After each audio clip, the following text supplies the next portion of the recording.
Hi, Rose. Oh, great. So,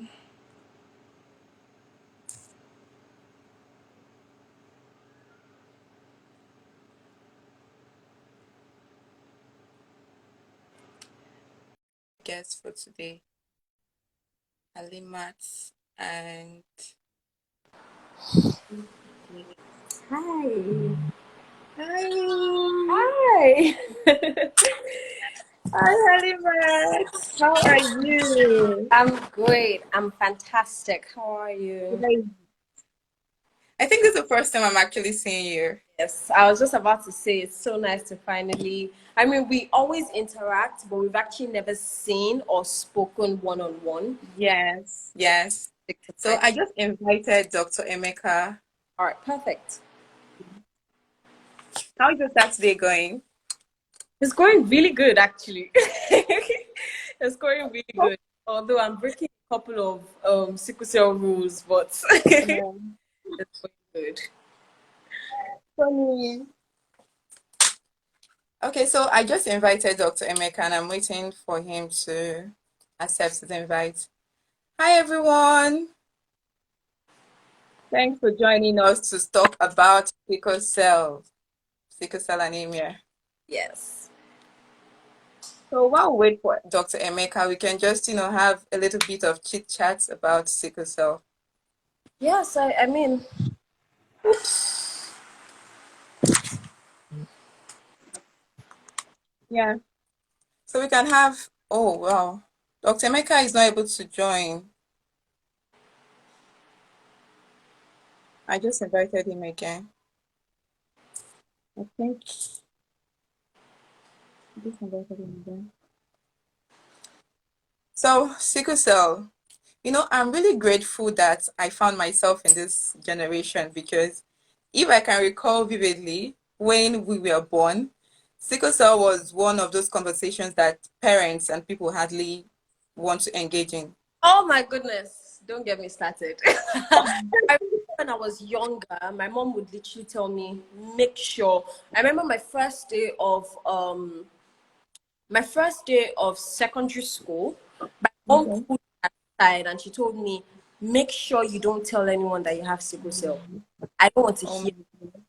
Like that's literally what she told me. It was I remember there was a book that we read for WAEC, for junior WAEC actually, Yeah. and it was about Abiku. And Okay. Sorry, Halimat, please can you try to add Dr. Emeka from your end? It keeps uh, telling me he's not able to join. let's see, I can't Or see. just type Swift Medics. Dr. Emeka, if you can see it, I think you should send a It, request. Let's see. yeah, Let's see if it will work that way. yeah, I think it's best if he sends a request. Okay, so I mean, so many of our parents they rarely talked about sickle cell. Even when you have sickle cell, they will tell you not to tell your friends or. You're not. But at a point, my dad was that way. But at a point, he got to realize that it's actually better you tell the society, not really Yeah. the society, but people who your children meet Yeah. on a daily basis because it will help them to interact better and it will help the other people to know what to do with them and what not to do with them. Because the Yes. more you keep hiding it, you never can tell. Next thing you have been faced with a very huge tax. Or there's an emergency out of the blues one day and they don't know. Yeah, I think they one thing don't know your I'm health grateful condition. for is my female friends have, they actually do things like learn about sickle cell just in case I have an emergency. So like they ask me questions. If you ever have an emergency, what are we supposed to do? What's the first point before we have to call a doctor? What's the first aid to do? And I had an Yeah, ex that actually used to volunteer for sickle cell, organizations and things like that, just so he could get more knowledge about it, just in case. about sickle cell. So I think Yeah. it's important now. I mean, my mom wasn't so open to it until I started with Berlin and I started doing a whole lot of sickle cell advocacy. It I was when, think yeah, it was when I I started think doing I think that. all sickle cell wearers are rebels. it was when I started doing sickle cell advocacy that she was like, okay, maybe it's not a bad idea. You could actually, Yeah, and but I think it's important that people around you actually know. Even my know friends, about it. my phone, I have like, I always, both my male and female friends, once I get to a comfortable state with them, what's your genotype? And not because, not Mm. just for marriage, but just to know as well, what's your blood group? If I need blood, would you be able to, like, I know that, okay, these are the people that I can reach out to because they match my blood group, things like that. So I feel like it's important that at least your close knit friends, even if it's something that you don't feel you need to broadcast, if it's something that you Yeah, don't feel you need to let strangers know about, but your close knit friends your need close to. friends need to I know. feel. Yeah, your close friends really need to know about your health condition. So I just tried again to add Dr. Emeka. I don't know if it's his network on his own. I really don't know. Has he tried sending in a request? Okay, he just sent a WhatsApp message. He said, 1 second, I will join in a bit. Okay, perfect. Okay, so I guess he's not online yet. So true what you said, it's actually good that your close-knit friends, people around you get to know about your health condition if you live with sickle cell anemia. It will help a whole lot in times of emergency and in times of when maybe there is a challenge you're having in your life and no one really knows about it. They don't really know how to help you or where to come in. So it is actually good that your friends get to know that you live with sickle cell anemia if you have sickle cell anemia. Nice point. We haven't even started. I'm already talking so much. Do you want to put in the topic so that people who join have an idea? Oh, yes, please. Yes, please. Let me do that.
Okay.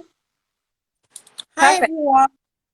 Thanks for joining. So today we'll be talking a lot about living with sickle cell anemia as a teenager and as a young adult. As a teenager, that I mean is from age 12 to 18, from 19 to 30. I mean young people who live with sickle cell anemia, trying to find their paths, trying to find their voice.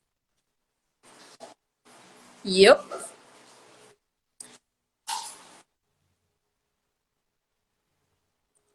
Okay, so can you see the topic?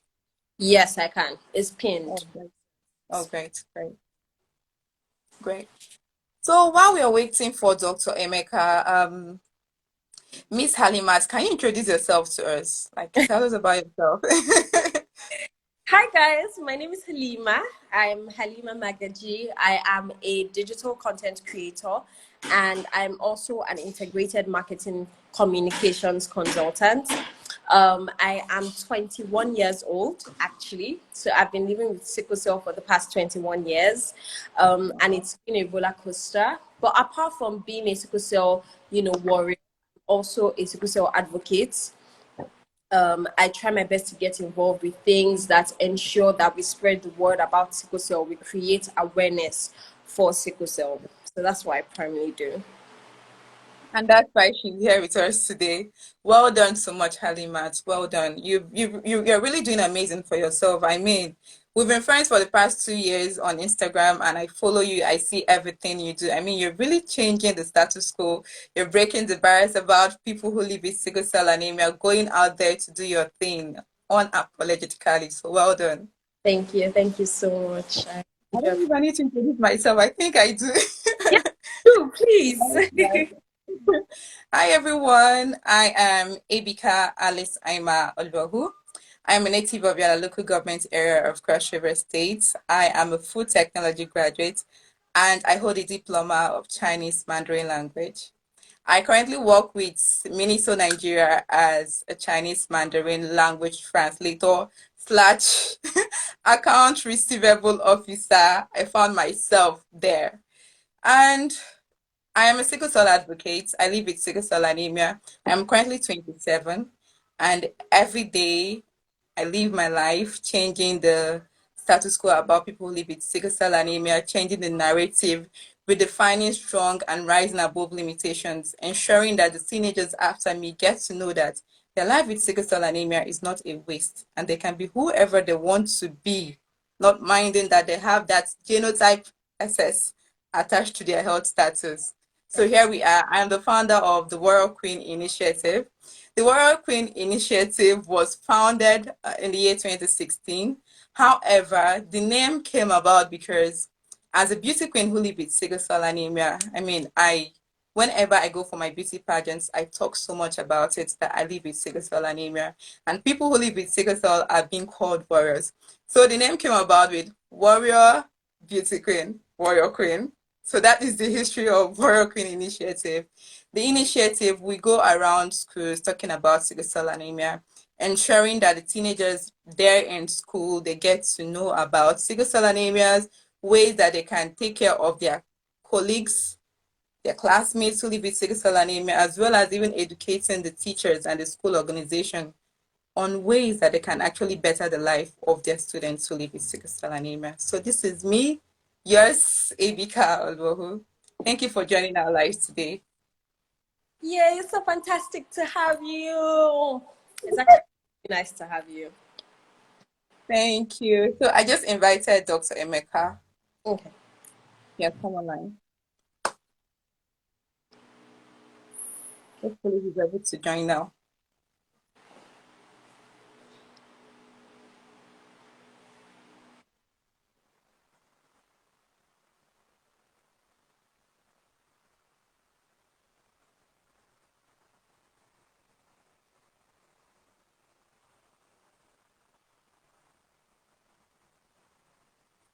Okay, I've sent him an invite.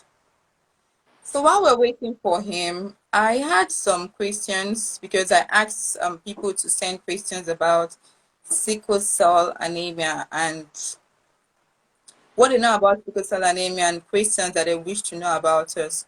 So someone asked, what happens if you have sickle cell? Oh my God, I get that question a lot. And in all honesty, I've been living with this for 21 years. Until today, I never know how to answer that question because how do I explain it to you? I mean, I can explain the technical to you, but then I feel like, and I can explain the biological to you, but then I feel like people never really understand the emotional. People never really understand the mental. People never really understand crisis. I don't know how to explain. Like, do you understand what I'm trying to say? I don't know if I'm alone on that. Like, I never. Well, okay, let me just explain from technical and biological and try to give an imagery of what the Mm, physical, mental, and emotional is. So basically, sickle cell anemia or sickle cell disease is a genetic disease that is hereditary, quote unquote. It's gotten from like the crossing of the genotypes of your parents. So if your parents are AS, then there's a high chance that your parents will give birth to a child that's SS. Now, what does this entail? The normal red blood cell is round in shape, like it's a perfect circle. However, a sickle cell warrior has a sickle shaped um, blood cell. 1 minute. So, 1 minute. yeah, Dr. Mika, please, if you're here, can you send us a request so we can accept? Because I don't know why you're not able to join. I don't know if it's the network on your end or what. I keep trying, and so please try and see if you can send us a request. Okay, so please join. yes. So the sickle the sickle cell shape is more of crescent, so it's like a moon, so it's bent and it's crinkled and wrinkled basically. Now what does that mean? With red blood, with a normal red blood cell, when it's going through your joints, because obviously the blood circulates around the body from the heart into other parts of the body. So when the blood is circulating, a red blood cell, when going through a tight joint, a normal red blood cell goes easily because it's circled, so it's extremely flexible. However, with regards a sickled cell, it's not so flexible, so it gets stuck. So imagine trying to put your hand through like a very tiny hole. At a point in time, because blood isn't getting to the other side, it begins to hurt, and it's just extremely cramped and all of that. So I think that's what the basic fundamental of what sickle cell is. Now, what does it do to your organs? Because blood, okay, another thing with the red blood cell of a sickle cell warrior is that it's the lifespan is not as long as a normal red blood cell. So I don't know the exact amount of days, but I think sickle cell is about dies off in about 45 days or something. I can't remember my biology. I'm so sorry, guys. I didn't do too well in biology, but yeah. So the lifespan isn't as long. So like the blood cell dies off faster. And because our immunity is not as high, we literally have to take in times two the nutrients of a normal person in order to replenish as fast. So imagine we have to take in times two nutrients of a normal person, but a normal person's red blood cells, literally their blood, lasts longer than ours. So I think that's like the fundamental of sickle cell. Now, what else? I think what else? So if you are dehydrated, you have a crisis. A crisis is an episode whereby blood is not circulating around your body properly, or is stuck in between a joint. So your joint begins to hurt, your bones hurt badly. You have Sometimes inflammation too. Yes, so you have to go to the hospital, and then they have to literally give you IV fluids because the fluid in your body is not enough to flush the blood through. So yes, I think that's like fundamental. Please, can you help me out? Because I'm God, you did amazing. You did amazing. You just explained sickle cell. I mean, that is just sickle cell for you. That is just sickle cell. So everyone watching us right now, sickle cell basically is all Halima just said. You have to be hydrated in order to ensure. Okay. Um, Dr. Meka just sent. So let me accept him. okay. You have to be hydrated. Whoa. It says decline. You have to be hydrated always, not ensure that your blood flows easily to avoid crisis. And funny enough, that blood flow, if your blood does not flow very well, sometimes it causes inflammation. I remember one time I had an episode of inflammation. Like it wasn't really, first of all, it did not start with hot. My hands just got swollen up. Yes. It got swollen up. And normally in the Nigerian mentality, that kind of thing, you'd either take it to all these people that go to like, they go and massage your hands and all of that. That is if you are not in a space where you have people who are educated about sickle cell and know what is wrong with you. That is like easy thing that can just come to someone's mind. Take her to all these medicinal bone massagers and all of that. But thank God I was at home and my parents saw it. Went to the hospital and all the doctor had to do was give me the IV you talked about. I mean, and the pain was the inflammation got down and the pain reduced. So that is basically sickle cell. Different approach to almost the same kind of thing that happens to everyone, but different approach. That is basically what sickle cell is. Um, Dr. Emeka's network is so bad. So bad.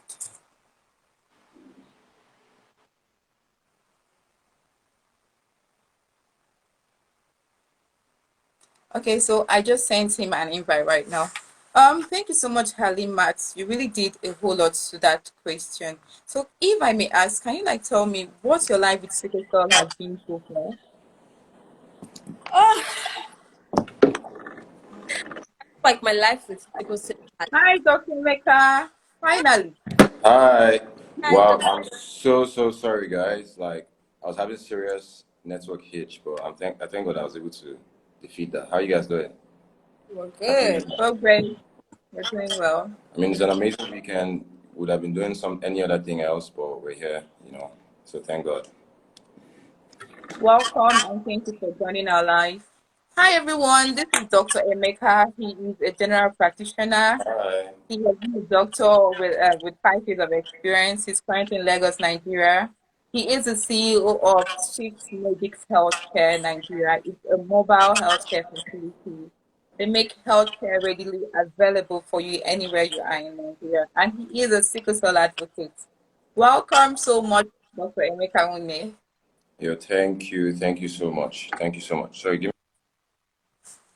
Okay, so before you joined, we were talking so much about our life with sickle cell and basically explaining what life with sickle cell has been so far.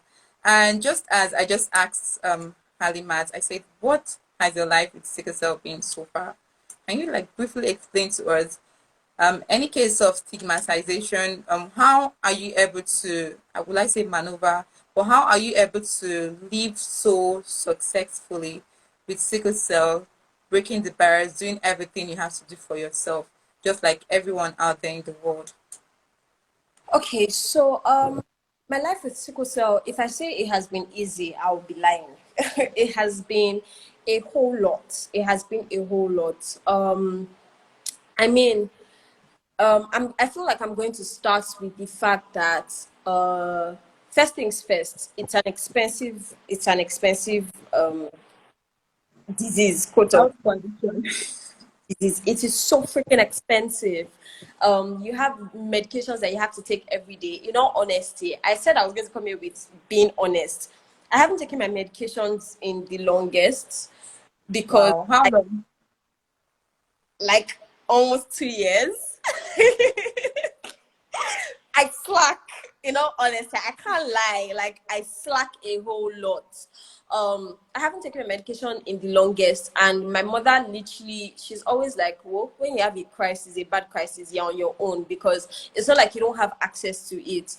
But people who know, because I'm not as financially dependent on my mom anymore. So I buy my medications myself now.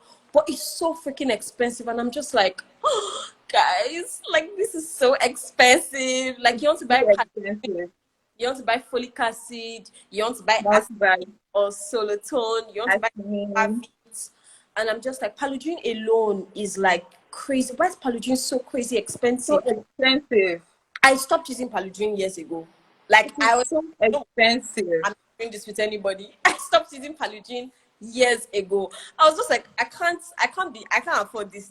10,000 for Paludrin for what? Packaging is so It's expensive. unbelievably expensive. So Okay, apart from can we talk about even folic acid, how hard it is to find? I think folic acid is very difficult to find here in Lagos, Nigeria. yes, and I feel like that's because a whole lot of people use it. Pregnant people use it. Sickle cell people use it. Like it's just, I'm just like, nah, this is a lot. This is a heckling task. And then apart Even from when you manage to find it, you would find, I don't know, there's some that are so big. It's so big. Imagine myself, this is the folic acid I know about. I absolutely hate it, and I don't like big content. Big content is another one that I absolutely hate. It stinks. It makes me The extremely. smell, I'm crazy hungry when and then that means you're crazy hungry. That's more food, which is more money. And definitely, I eat like I always eat out. I hate cooking, so that's like way more money for me.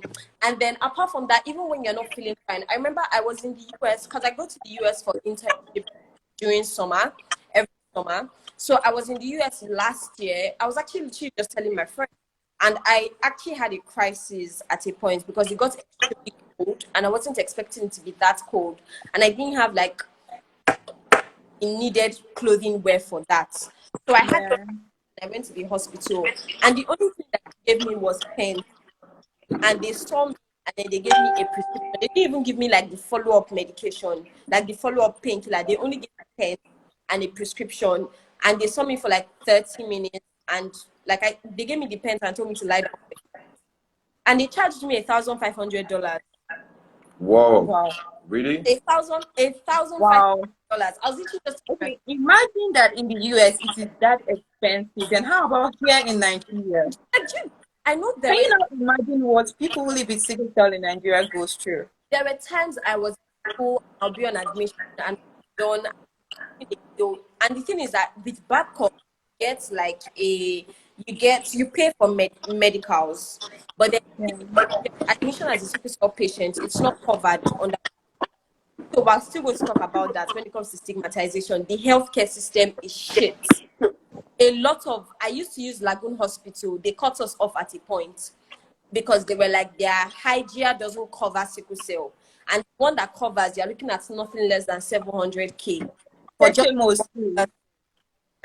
My former HMO, because right now I don't even have any HMO, but when I was on HMO, I had a very bad gastroenteritis and I needed a whole lot of medication and I was admitted in the hospital. My HMO called me to say that they are so sorry they cannot cover my medical bills because it is raw. too much. Like Because it's what? Because it is too much.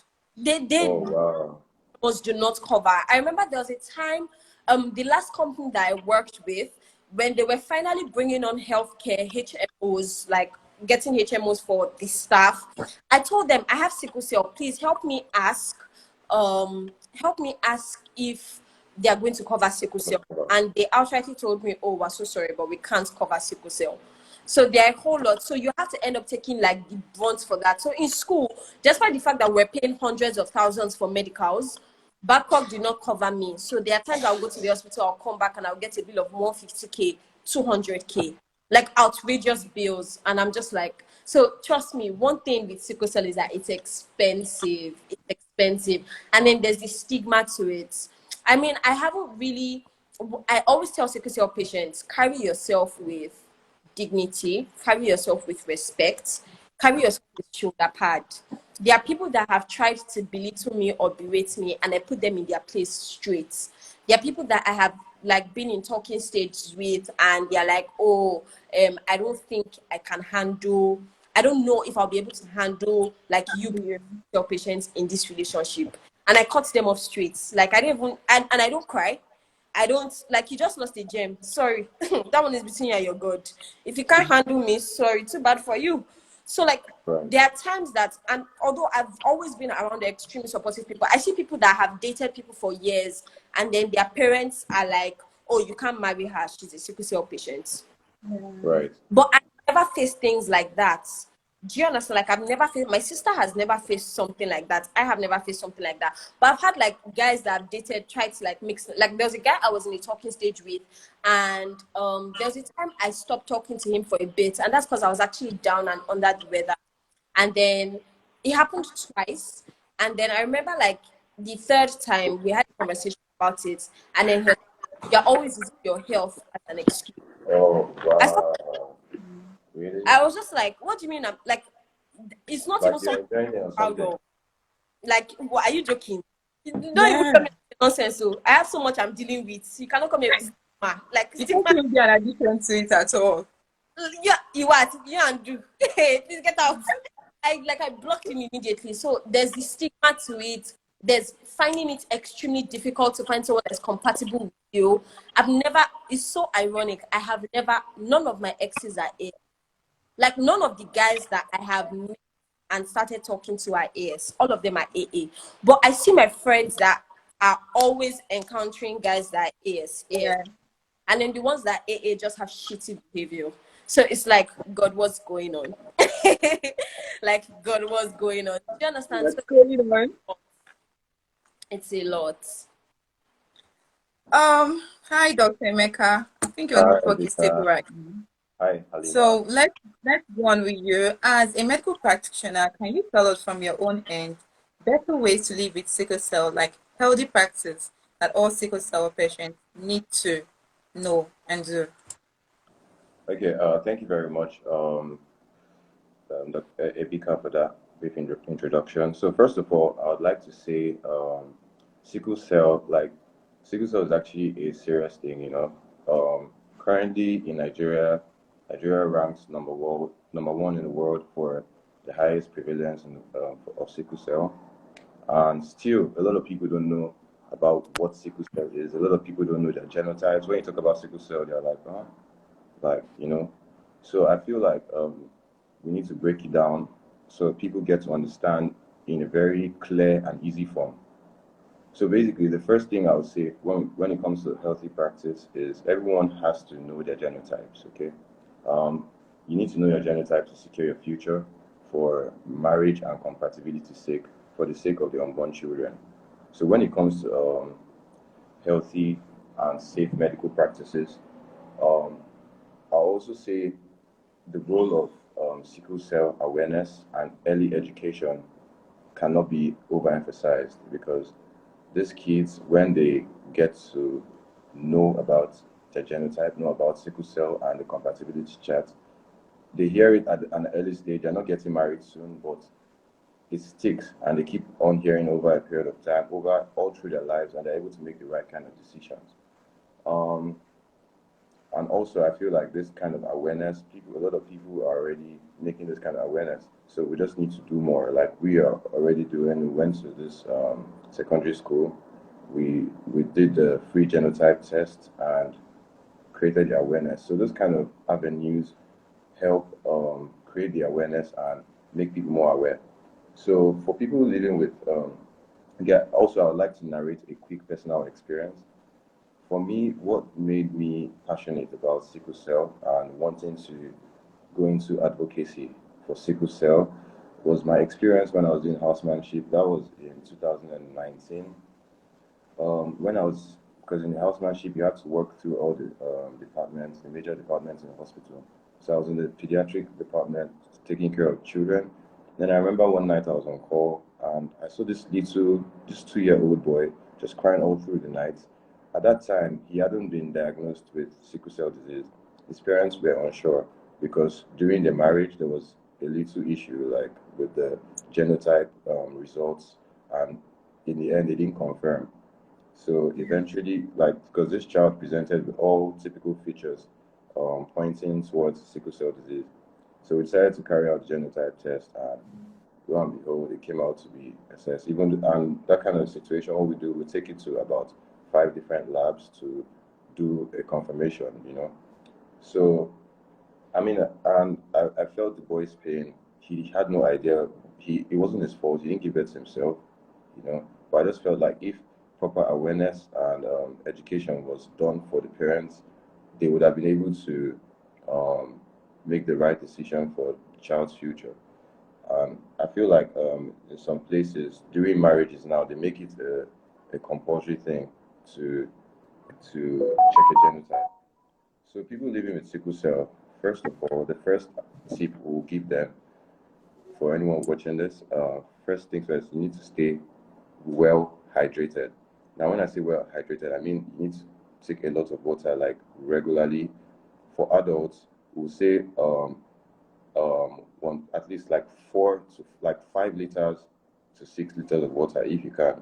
Okay, so you need to drink a lot of water. Like always have a reusable water bottle around you. Always have it refilled. Also, apart from staying hydrated, you need to also take your routine medications. Okay, I heard Halima talking about that. So I mean, we need to advocate for. Alibaba. It's not easy, you know.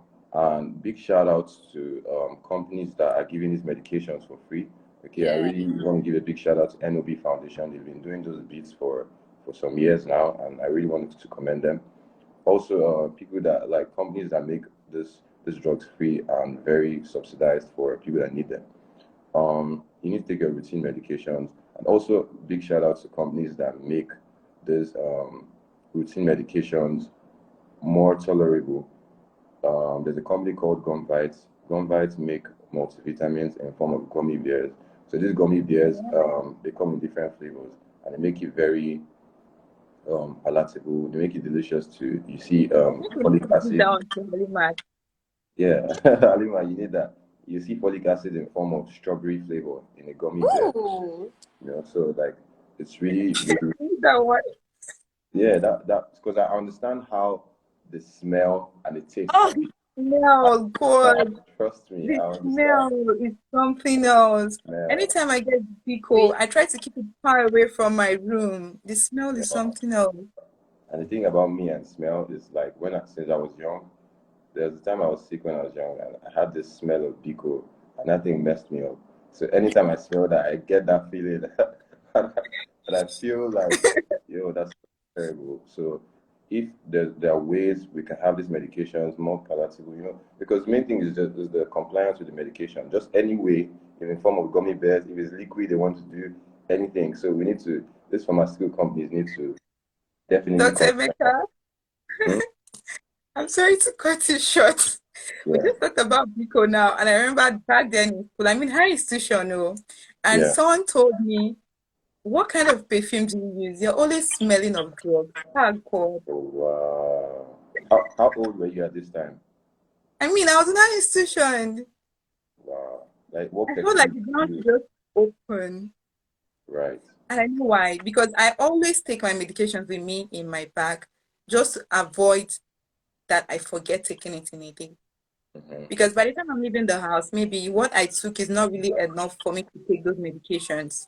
Yeah, That when you don't have enough food in your system and you take those medications, they tend to give you turny eyes and like yeah. they just Make it destabilize a you. So lightheaded. I try to take it in my bag so that maybe when I take my lunch in school, I can just take it. Mm. Just even the way I take my water can with me everywhere.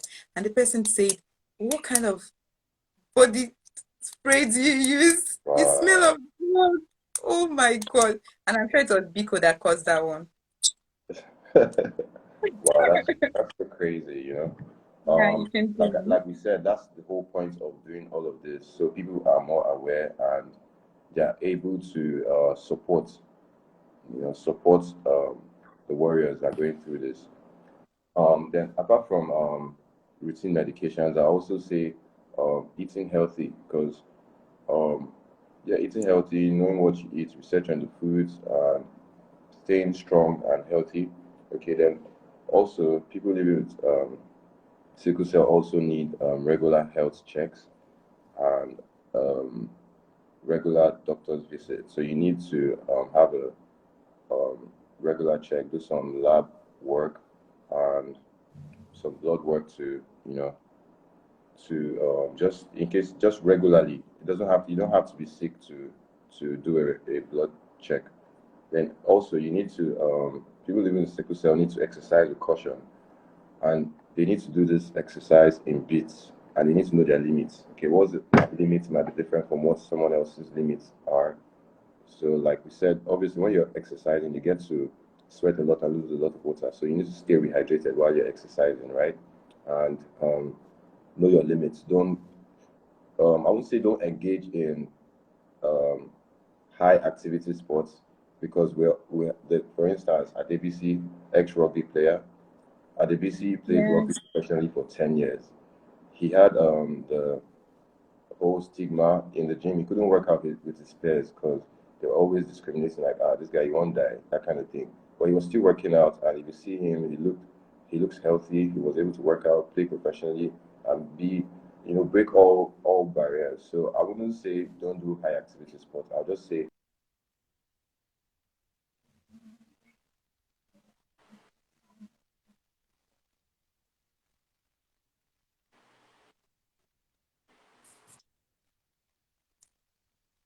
Oh, I think his network is breaking.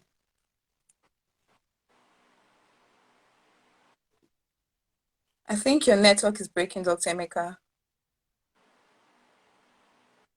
Yeah, so can you hear me?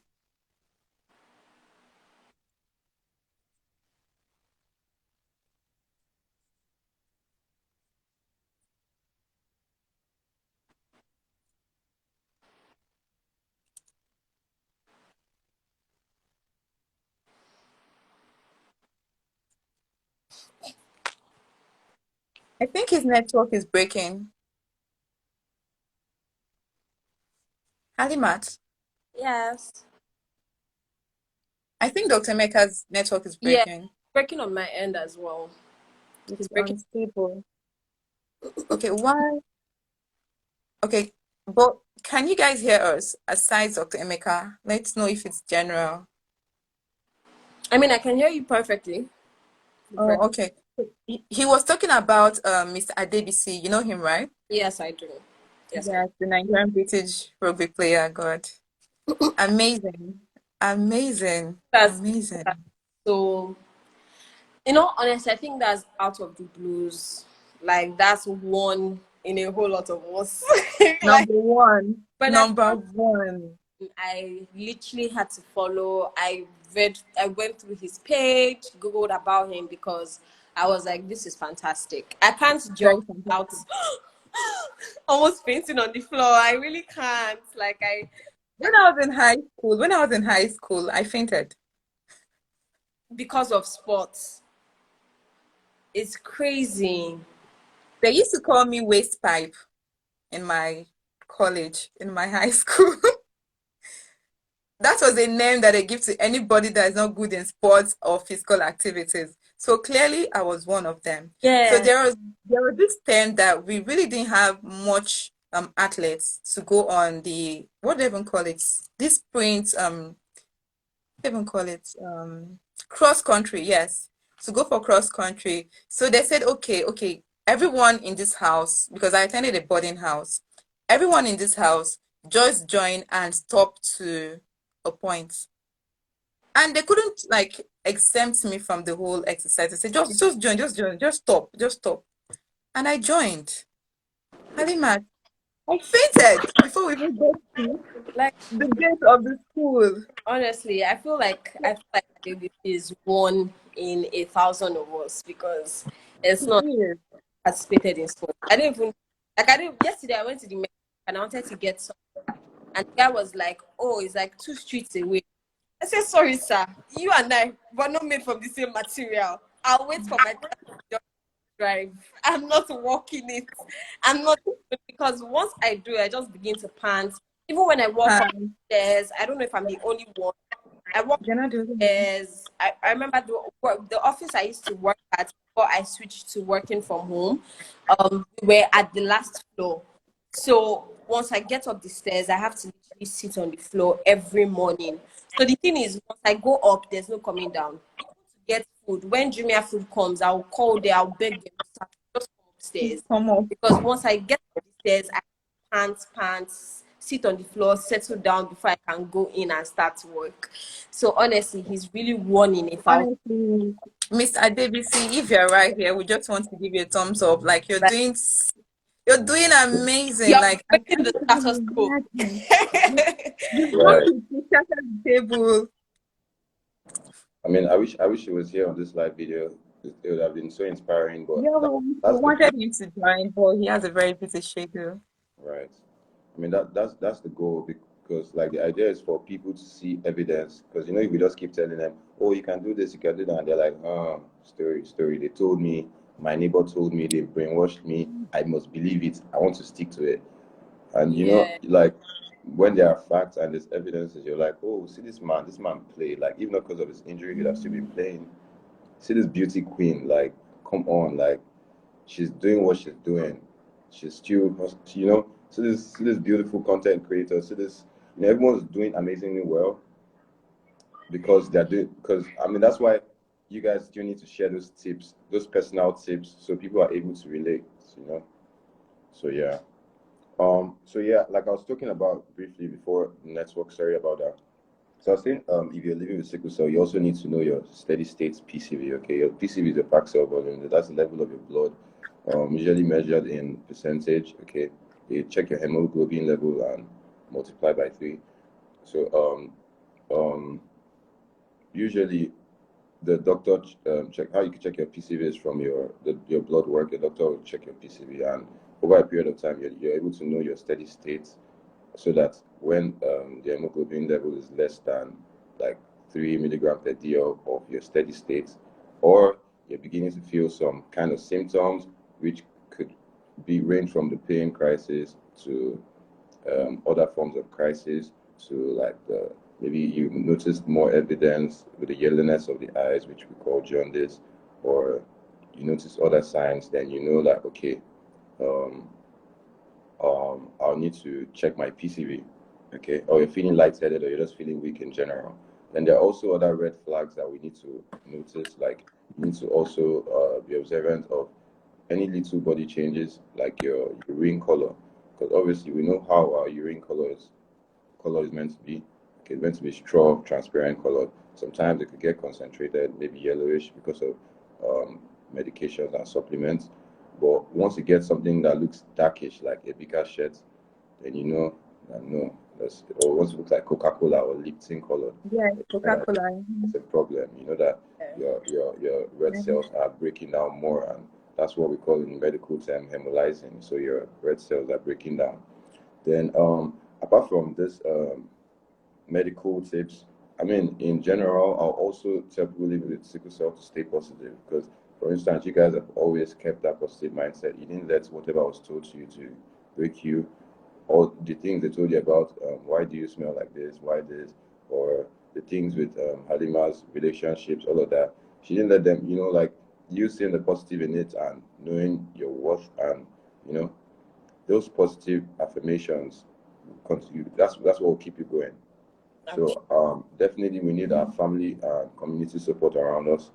Um, Definitely it's not going to be easy for, like, I'm sure when crises come at the younger age, parents are always scared, very, and Yeah. especially children. They don't know they don't know what's wrong with them. They're not able to give Yeah. clear information of is here or is this or this is when it started. You're not able to, it just comes all of a sudden. And most times in children, when they get sick, it's already at the stage that they need serious medical care. So we definitely need family support is very important. Family caregiver support. Caregivers need to definitely be patient. They need to be understanding. They need to learn and relearn. Learning can be, from articles, from webinars, from workshops. It doesn't have to. You necessarily don't have to go there. You can see a lot of good sickle cell articles. There are a lot of Instagram pages. All these things. We need to like see the facts. Rather than doing the things from the local people. Then, like I said, organizations like NOP, they need to also provide some free medications and subsidize the medication and general treatment because these challenges you guys explained, these are typical for majority of people. Anima mentioned of how she was in America and she had to go for treatments for her crisis and she paid over $1,500. Now, how many people can afford that? So does that I mean mean, that if people have this crisis, they are not meant to, what are they meant to do? So most times we look at the government to fix most of these situations, but I feel like we are the government, each and every one of us need to play a role. Like I don't have no government backing. I don't have no super funding from nowhere, but I mean we are able to dedicate our time. We're able to put these things together to create more awareness, which by the grace of God will be impactful. So the idea is each and every one of us, medical practitioners, I'll call them out to see what we could do for people living with sickle cell because they didn't they it's not their fault, but we need to support them. The support is going to take them to the next level and help them. And I'm sure you guys with the support, that's why you're able to get to the stage you're at right now, you know. I mean, apart from this, I think you guys also have some personal tips you would like to share for people living with sickle cell so they can also learn from a first-hand point of view. Thank you. yeah, thank you very much, Dr. Emeka. You spoke so well and spoke extensively. I mean, if we have caregivers here listening to us right here, you had all Dr. Emeka said about the urine color, the steady blood PCV, and making sure that you have a steady one so that when you notice changes in your body, you can just, walk into the hospital. So in addition to what he said, we're talking about our personal tips living with sickle cell anemia. Personally, for me, I think what did it best for me is, I mean, I have a very great support from my family. My parents, they are amazing. My dad never for once wanted me to even put it in my head that I have limitations because of sickle cell. He always told me that you are like the best of the best of the best of the best. So don't think that because of sickle cell anemia, you won't go far. Having said that, I also want to use the same notion to encourage parents and caregivers here live to ensure that they always encourage and support their child living with sickle cell anemia. I mean, there's so much stigmatization out there in the society, and it will make a very big difference for you as a parent to ensure that you always encourage and support your child who lives with sickle cell anemia. You are like their first hand person in this world. Ensure you motivate them, ensure you give them very positive, affirmative words for them to know that their life is only theirs and nobody else's. And so they shouldn't even let anyone outside to describe it for them by telling them, oh, you live with sickle cell, you're a sickler, you cannot do this, you cannot do that. Family support did it so much for me and is still doing it for me. I mean, my parents are like, they're my big support system. My younger brothers, because I'm the first of five children, I have four boys, four soldiers after me. They're like my greatest support system. So if you have anyone living with sickle cell anemia, if you are their friend, if you are the sibling, ensure that you are a great support system to them.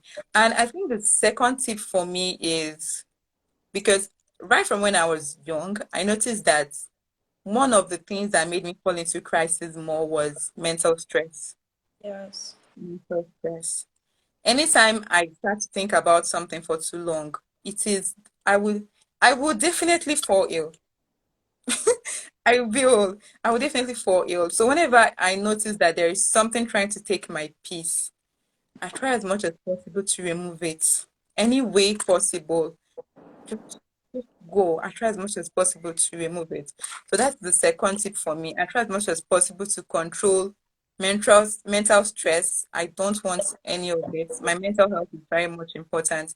Be it the people I have around me trying to stress me, be it work. Even where I work currently, I mean, when I got employed, I told the HR, I live with sickle cell anemia. Please, in as much as I am going to be in this department, please avoid making me stay in the office too late or maybe carrying too much of activities that that's not supposed to be for one person. I made sure that I made it clear to them about my health because I know that one of the things that makes me fall ill easily is mental stress. Then talking about the third tip is nutrition.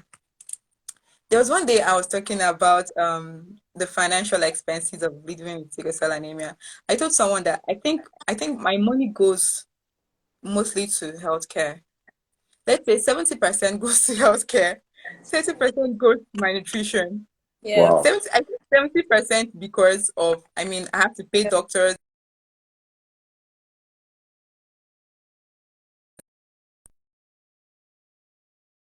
Wow. Okay. So 30% I ensure that whatever I am eating Share the screen. is good for my health.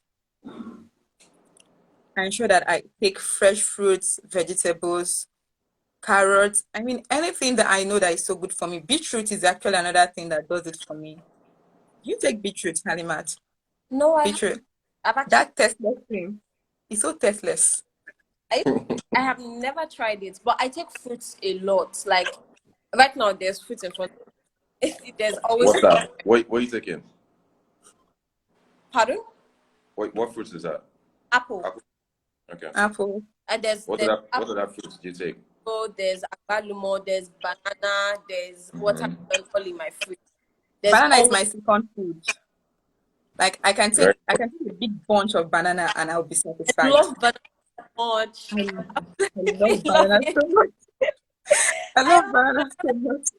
I actually do love banana.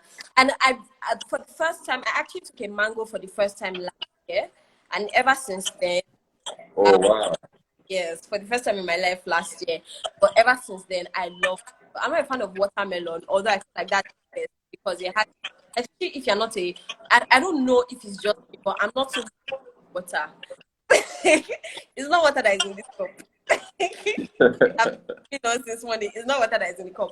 I'm not so good with like taking in a lot of water because I don't know if it's just me, but I noticed that I tend to go into the bathroom to pee a lot when I take water, and I hate it Yeah. because I'm always outside most of the time. I'm barely ever home, and I don't like using public bathrooms, especially because of things like use. I noticed that whenever I don't, like my mom studied like a medical related field, and my sister is a medical doctor, and I with me who is a pharmacist. So I have like a whole lot of medical people around me, and my mom is extremely clean, especially because of my sister and myself. So I've noticed, I don't know if that was a way of not, my immune system is not the strongest, even like sickle cell. So whenever I use bathrooms that are for me, I easily get UTI. Whenever I eat outside, for example, I barely, except it's proper restaurants, I don't eat street food. My mom doesn't allow me eat gala. She doesn't allow me eat plantain chips. I call this packed street food. She doesn't allow me eat it. And even when I vomit properly, I vomit easily. So I have to be extremely careful. So that's why I don't take in water as much as I'm supposed to. But then the trick is my mom realized, and she realized that with watermelon, they're taking something that is sweet, but at the same time, like water with it, and it's natural water, it's good water. Do you understand? Then another trick Yeah. that she does for me is vitamin C, the one that you put inside water. You know, Yeah. what So The like soluble. if she offers me water and I say, "Oh, I'm not taking," she'll say she'll offer it again. I'm not taking. Then she'll just put vitamin C inside. She'll be like, "Oh, I put vitamin C inside this one, and it's a bit cold. I'll drink it immediately." So I think that's one of the technique of all warrior moms because my mom did yes, that so much when I was growing up. I yeah. hated water so much. So Yeah, talking about water, you are so right about it. I remember the first time I left my parents' house because right Yeah, now I like don't live with my parents. approximately, what's the amount of water you take a day? Uh, can I count? But I know that I have a 750 ml water bottle, and I try as much as possible that I finish up to 3 of it in a day. That is hard work. I try. I have That's this how much. That's that not enough, bro. me, and I I know. I know. I know so it's not enough. Work. Come on. I make sure that I fill it in a day at least five times. I fill it up minimum, and I drink. What's the size of the water? How many mil? I have no idea. It's just a very fancy, nice water. But I think the perk for me is, which I don't know. I don't know. I know a lot of sickle cell patients complain that when they drink cold things, it affects them. Yeah. I can't drink water, as weird as it is. Like if the water is not cold to a certain, I mean, it just it's not that it's freezing. I can't take freezing water, but it just has to be cool a bit. So if the water, Right. Yes. so that's another thing that my mom uses to get me.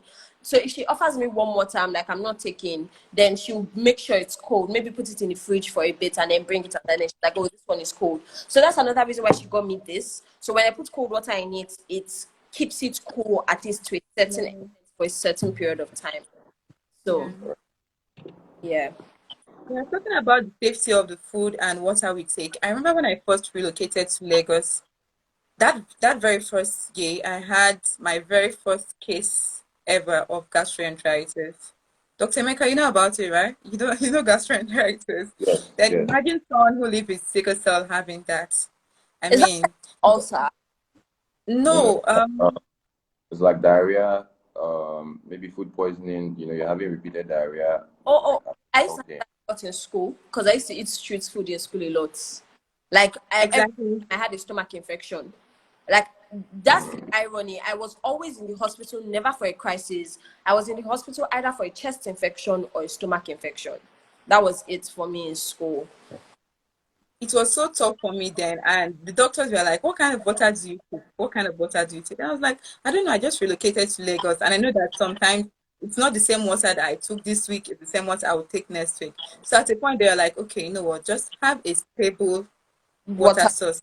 If you yes. know they are going to be taking only Nestle, okay, buy packs of Nestle and take it." I remember during COVID, in as much as money was not coming into my pocket so much, all the water I took then was Nestle, Nestle, Nestle. I always ensure that they were always packed in Yeah. my room. So that's another worry about sickle cell. You have to always be 100%. But like 100%, you have to be sure that anything you put into your body is Yeah. clean, healthy, and prepared well. You have to be careful. My mom is you have to be careful. And at first, I never really used to understand why she was so, even down to warming food. Like you have to warm that food extremely well. If you don't warm the food well, she'll collect it from you and go back and warm it. Even me, I'm Yeah. like, mommy, please, I'm so hungry. Just give me whatever. I'll eat anything at this point. And she's like, no, because when you're done eating, you're in the hospital for a couple of days when you could have just taken a couple of minutes to make sure that the food was for. So definitely. And then I don't know, another thing is even medications. So I feel like this is something that a lot of people don't talk about, which is like medication in sickle cell, like an addiction in sickle cell. I feel like that's another thing that a whole lot of people don't talk about. I know that there were times I would go to the hospital, and there are times I go to the hospital and then they would tell me, oh, like I don't know if I'm the only one who has ever faced this, but you go to the hospital and then like you're in pain, and then they give you maybe diclofenac, they give you diclo, and you're like, oh, this is not cutting it for me, like it's not working on my pain, and you're not addicted, but Yes. you know that the pain score is extremely high and it's not working for me, and then you're like, okay, please, can we just try pent once and then go follow up with diclo. I have a care plan. Maybe it's because I have medical people around me, but I have a care plan. And I always give my care plan to the doctor, no matter where it is that I am. Like, I don't want any other thing apart from what is in my care plan. And they look at you and they're like, oh, she's addicted. Oh, and I'm like, so I feel like that's another thing that I feel like I have faced with sickle cell. I feel like the healthcare system also looks at sickle cell patients with that eye of, oh, this person is addicted, and they don't realize that, oh, this person is I'm in pain. I think the case here is they feel like I don't know, Dr. Emeka, but I feel like most doctors feel like, okay, I have handled a sickle cell warrior before, so whatever I did for this sickle cell warrior is the same thing that I'll be able to work for this sickle cell warrior. And it's Uh, not that way, ironically. not that way for sure. It's not that way, ironically, because my Not sister is that way. a cell warrior and she's a medical doctor, and what works for her, I was literally just telling my friend this morning, actually, her care plan is different from my care plan. There are some You're drugs right. I can take. For example, now I am Yes. I react to tramadol. So I can't take tramadol. I take DF118 instead. Do you understand? But she can't take DF118. So like it's so weird. So even with painkillers, even when we have to like get painkillers, we have to buy different ones because she can't just use my painkiller and I can't just use her painkiller. So they don't Yes. realize that it's not the same. It's not the same. Even I tell warriors too, in as much as we all live with sickle cell, I mean, your care plan and the medication you take can be different from the one I take. So Yeah. don't really think that, okay, because the thing is, I get DMs at times from warriors saying, how are you able to manage your pains? What do you take? What do you take? And I'm like, the truth is, in as much as the medical doctors that attend to me, I mean, when I was at home and even right now in Lagos, what they do is they try as much as possible not to let me know the name of drugs they're giving me. I think, and that's because they want to control any case of addiction.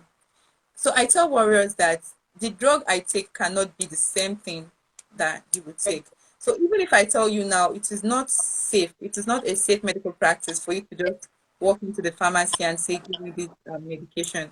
So I think the best thing to do is visit a hematologist, blood specialist, and let them run that blood test on you and get to know the exact kind of medications that work best on you. Not just by saying, okay, this warrior takes this, so this warrior takes this, so I'm going to take the same thing with that warrior. So I think we warriors also have to note this. Warriors and doctors of warriors, we just have to note that it's not the same medications that work for all sickle cell patients. That's absolutely right. I mean, like, it's definitely the same medications can work because in my practice, I've seen someone come to the hospital and this is outside sickle cell, and the person is like, "Oh, I checked my blood pressure. My blood pressure was high. I started taking my brother's BP drugs." Do you understand? Like, Oh no. medications are poisons and they should be taken with caution. Yeah. So, in terms of, I understand what you guys have said with in regards to like sometimes doctors, you know, deciding the treatment. Sometimes, yeah, sometimes there could be those problems, but definitely sometimes, I think sometimes the idea is to prevent the addiction because and it's not the addiction is not safe. I mean, the goal is to prevent addiction. Let's just put it like that. Let's just put it as simple as possible, to prevent addiction. But yeah, like you said, sometimes some people overdo, you know. Yes. But it's just. I think the goal is to find a balance where, you're helping the person cope with the addiction and you're still um, giving optimal treatments, But having said this, I'll also like to ask a few questions, and I'm sure people watching might have had a few questions, and I'm sure we have like a collection of questions from people Yeah. that sent in questions before we came on live. So the questions I want, the first is for both of you. I just want to find out like, um, at what age, how old were you when you realized, like, when you came to the terms with the fact that this is what I'm living with, and I know you already mentioned like the challenges you faced growing up in school.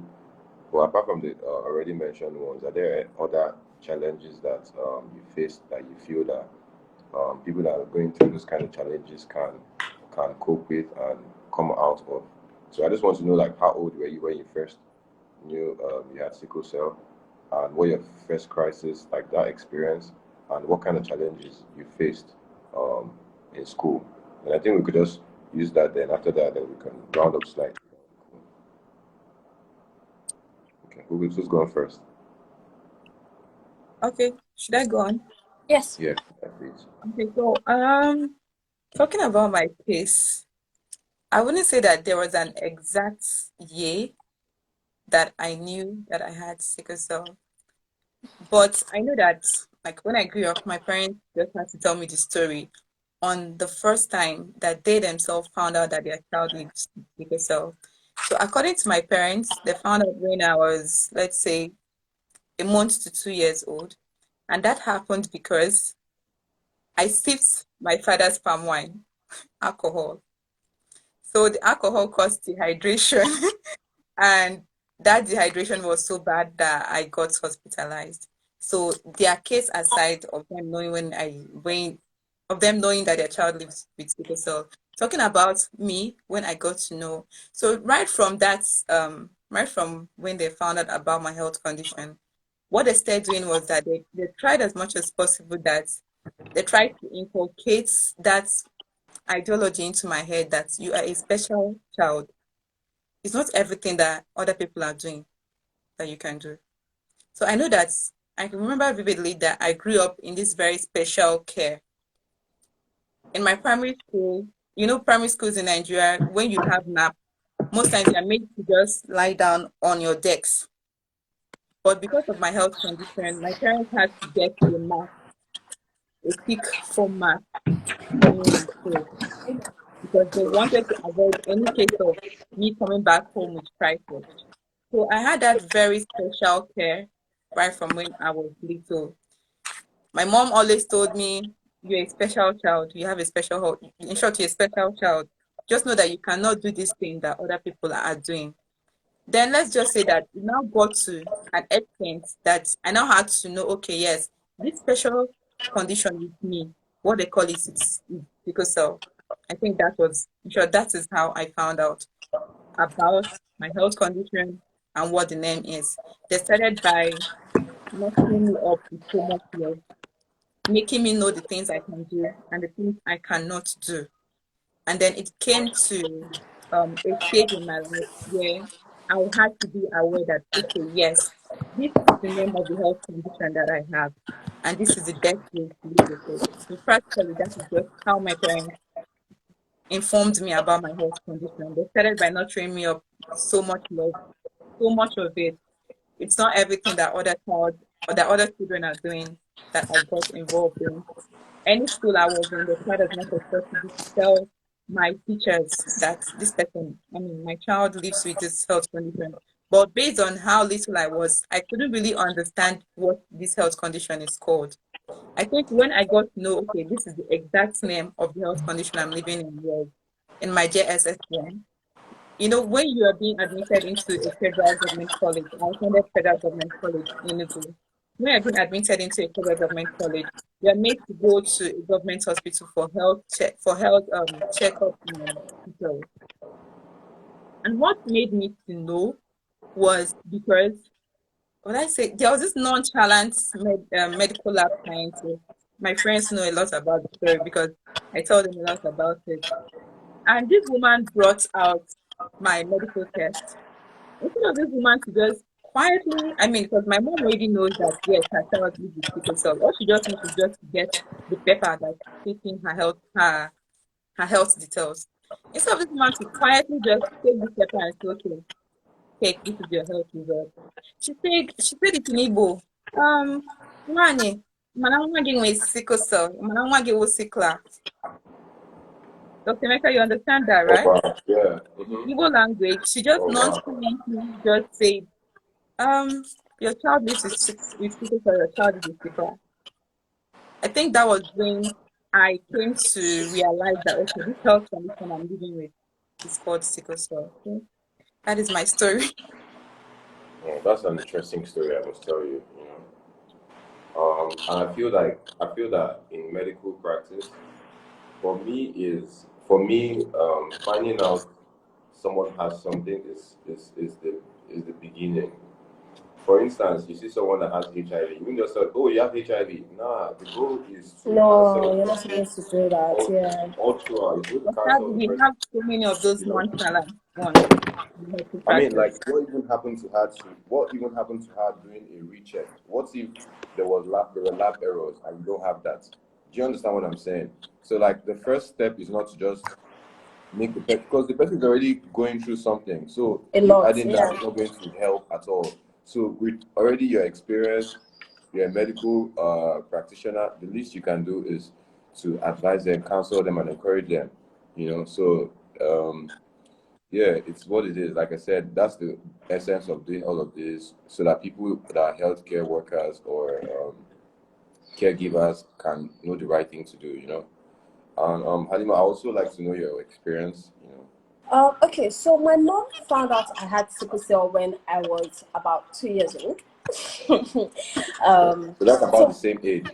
Yeah. yeah, so my But dad sometimes some people thought find out when they're like teenagers. I my have a dad. friend that found out when he was in his first year in higher institution. Wow. Wow. Wow. Oh my goodness. Wow. So my dad thought he was AA. So my mom Okay. didn't bother to do any tests because he thought he was AA. It was actually unconscious. Right. And so she didn't do any tests like when she gave birth to me and all of that. So I had my first crisis when I was about 2. So that's when she found out. But obviously I was too young then to understand. So when I feel like I was extremely aware of the fact that I had sickle cell and I actually understood was when I was in primary school. I can never forget. I missed a whole term. I was in the hospital for 3 months. I was on admission for 3 months. It was so bad, and that's when I really, really understood what sickle cell was. And that's when, I mean, my parents had told me before then, right from when I was able to understand things, right from when I was. So obviously, I used to take like routine drugs, and I was always an inquisitive child. So I would always ask, why do I have to take it and my brothers don't have to take it? Because it was a bit upsetting, and my parents were explaining, but I didn't really understand until I had that crisis.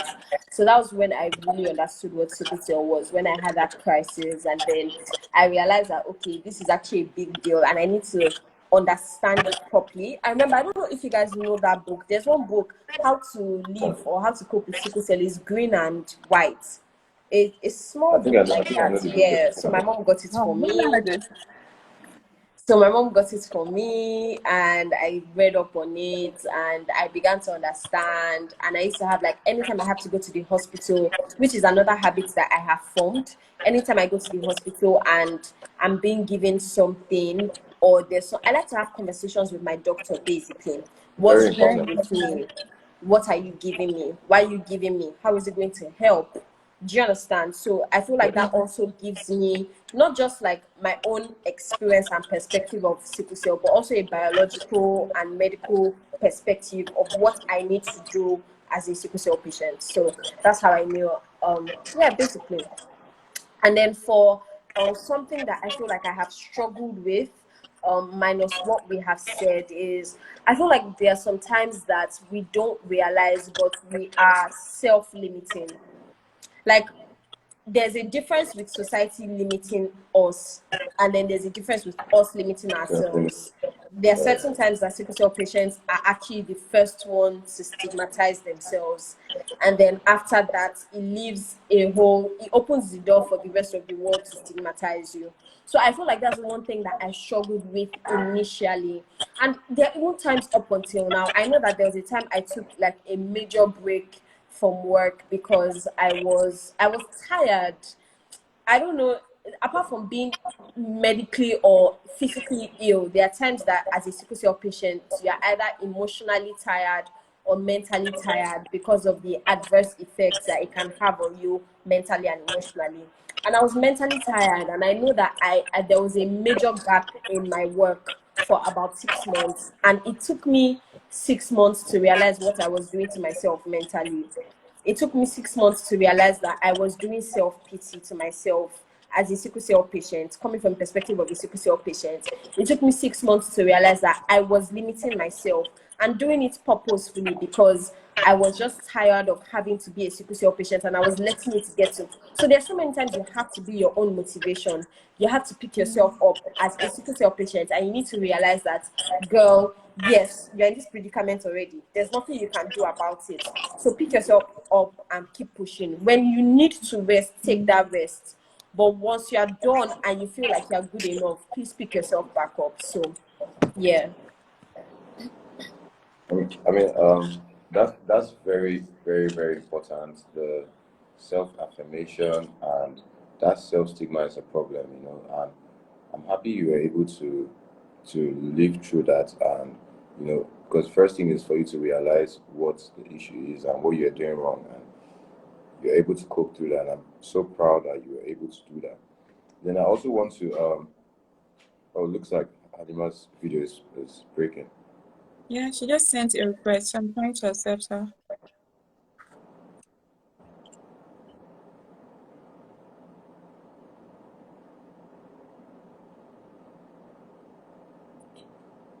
And all okay. Okay, she's back on. Yeah. So Halima, I was saying that self-affirmation and self-realization was very, very key. And it was good that you're able to, discover that yourself and move past that, because that definitely would have helped you cope. And I'm so proud that you're able to come out of that space that you were in. Because I got a message when I was sharing the flyers, I got a message from someone that says they went to the federal government college together with you. And she was like, Really? yeah, said this conversation is very important.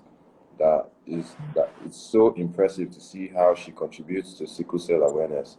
That her cousin has lived with sickle cell all her life, and it's been such a struggle. I hope that people can become more aware of the causes and effects of the condition and just help stop the spread. But also, people living with it will find the strength and assurance to live from conversations like this. Amen. Amen. Amen. Thank you And so much. I also had someone that I was working with that sent me a message and said um, his wife is SC. They've been married for 7 years, but they didn't have any kids. She's been managing the crisis and coping and helping her support through. And after 7 years, she just delivered a baby. She was delivered of a baby via cesarean section just a few weeks ago. And I was so proud and happy. And he's probably on this Congratulations, sir. live video. Yeah, thank God for that. Then I also have someone I'm close with that we get to work out. He told me his experience of his first daughter, because when we're going to do that free genotype test in that school in Oshodi, he told me he just delivered of a baby. So he was telling me of his first daughter that she's living with sickle cell, how he found out about, when she had the first crisis and everything. And most times he shares his personal experience with me, and I get to encourage him and give him advice here and there. And I think it's been encouraging so far and been helpful. I mean, I have a friend that he's AS. Last time I went to visit him a few months ago, he told me of his fiance was about to get married to. He just found out he's AS. What does he do? I was like, okay. I mean, like, I asked him, what does he want to do? Because first of all, you have to know what the person has in mind as well. So he told me his intention, like, yo, his parents, this, but personally for him, man, he's not sure, but he might still, I'm like, okay, bro, to be honest, from a medical point of view, I'll tell you that you should look for love somewhere else. Miracles happen, but if we can prevent it, let's prevent it. Your AS, his AS. It's a in the long run, it will be more it's a more economical for your family because it's more economical. It's better to plan better since you're aware. So there's no point taking that risk and telling me, oh, we don't know what God can do. I mean, I'm not trying to discourage warriors already because people say, but you just taught us that okay, these warriors can live a healthy life, play rugby, be a beauty queen, be an amazing entrepreneur. This is that. Yeah, I mean that's when they're already born with it. But if I'm sure if I ask you, both of you, if you had the power to prevent it, definitely you would have prevented it and not loved because nobody likes the pain they go through and everything the warriors go through. So my advice is um, everyone needs to know how to do the compatibility charts, to know their genotypes, to know if they're compatible with their future partners. A friend of mine also told me of his classmates in secondary school, and at the end, the person died, okay, at a very young age. But the death could have been prevented, maybe, you know. The person had more information, maybe. If he had more support, maybe. If he wasn't stigmatized and being bullied in school, maybe. If he had routine drugs, if he had his education early, maybe, you know. Um, I mean, this kind of sickle cell and genotype knowledge has dissolved a lot of engagements, dissolved a lot of early marriages. A lot of people like sometimes there could be some corruption in the medical practice where someone's genotype is not done properly, or there's some I don't know some negligence, and it affects the future outcome. Um, these conversations are very, very, very important. The goal is to raise awareness for sickle cell, to create a healthier society, to be able to impact people in general. You know, um, and I'm happy you guys are able to give first-hand tips about sickle cell. I think we can slightly round up soon. And I just do we have any other thing to say in general to encourage people? Yeah, and I feel like we should do this again. Yes, we should. Thank you so much, Dr. Emeka. You spoke so well. I mean, coming from the perspective of a medical practitioner, you spoke so well. We all sickle cell warriors can have you as their doctor. It's going to be amazing. But before I came on, I don't know if you guys were able to break it down to give them those insights on what sickle cell disease is actually about. I don't know if someone was able to do that. Yes, we did Halimat. Halimat was our doctor. Okay, amazing. Yes. Okay, so I got some questions and someone asked, is sickle cell contagious? Hmm. No. Okay, now sickle cell is Sickle cell definitely is not not contagious. contagious. Sickle cell is like sickle cell is an inheritance. Okay, inheritance is something you get from your father and your mother. Okay, so sickle cell is an inheritance. You're inheriting your genotype from your father and your mother. That's what it is, an inheritance. It's not contagious. You cannot cough and give someone sickle cell. You can't share the same cup or spoon. You can't get sickle cell through um, um, sexual intercourse. You cannot get sickle cell from sharing needles, or it's not contagious. Okay, so it's absolutely false. Another question, can one die because of sickle cell? Can one? Die because of sickle cell? Oh yes. Someone can die because of sickle cell if the person's if the sickle cell crisis takes over the person's health, if that makes sense. But there has to be a balance, right? So the balance is where you do all the healthy practices, take your routine drugs, this, that, all those makes one live healthy. But if all those things are neglected and someone has a crisis, it's possible that um, it can sometimes it can be crazy. But I mean, can what was the question again? Let me get the can sickle Can cell. one die because of sickle cell? Can Okay, someone die so because of sickle cell? okay, and the causes of death in sickle cell are usually as a result of neglect and late medical treatment, if that makes sense. Yeah. All right, that's an amazing answer. So basically, living with sickle cell to me, like speaking from the perspective of someone who actually do live with sickle cell, I think what we need most importantly is to be positive at every point in our lives. Like try as much as possible not to fill your mind so much with the negative thoughts of things about sickle cell. I remember when I was still very much younger, let's say a teenager. And my parents, I don't know, someone advised my parents to register me in a sickle cell club. In as much as the advice was coming from a place of love, I don't really think being in So a what club was the was enough. advice? Register in a sickle cell club. Get her registered in a sickle cell club.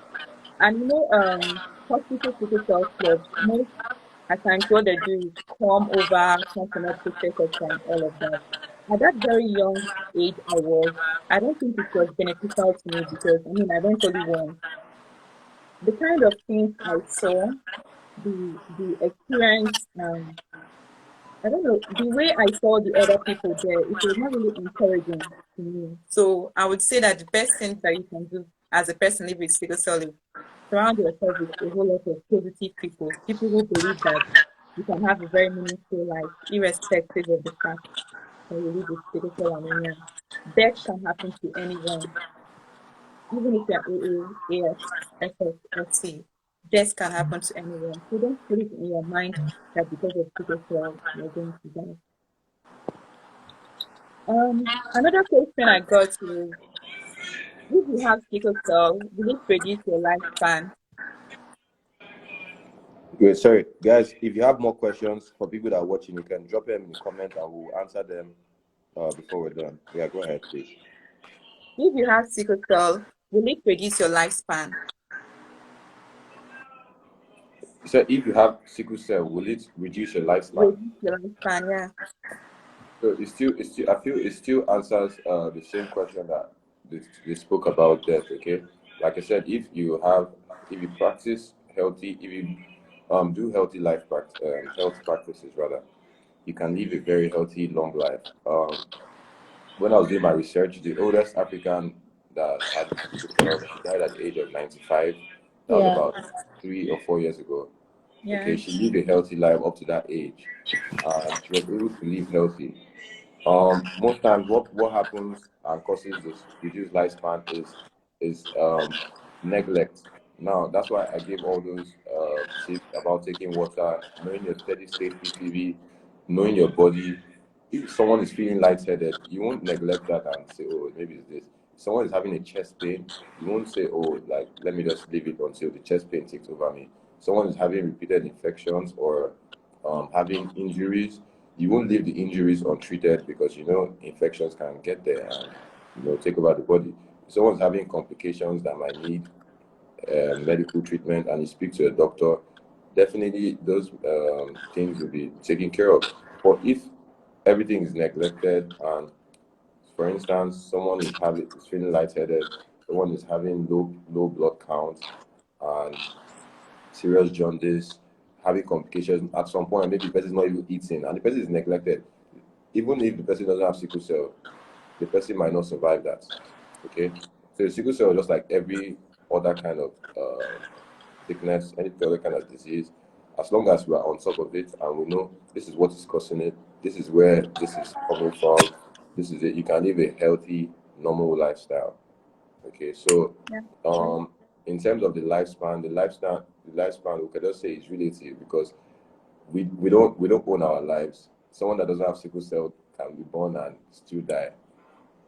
So if you're able to live healthy lifestyle practices and do what you need to do, you live a healthy life and you grow normal like every other person, and you won't be like you won't even like if you look at both of you, trust me, you don't look like you guys have sickle cell. Okay, you guys look amazing. You guys look beautiful. When I posted the flyers, I know how many people have been messaging me. I'm like, you guys should just relax, please. So, I'm serious. So yeah, like you can live a healthy, normal lifestyle. I mean, like once in a while you might go through crisis, but the crisis won't be as severe as people that neglect their health. So regular health checks, all of that, they come into play with the lifespan. Yeah. Okay, we have a question here from a viewer. I don't know if Okay. it's me. The question is, I have a question for the doctor. Do they teach sickle cell in genetics in medical school? Like Do they how do they what? take,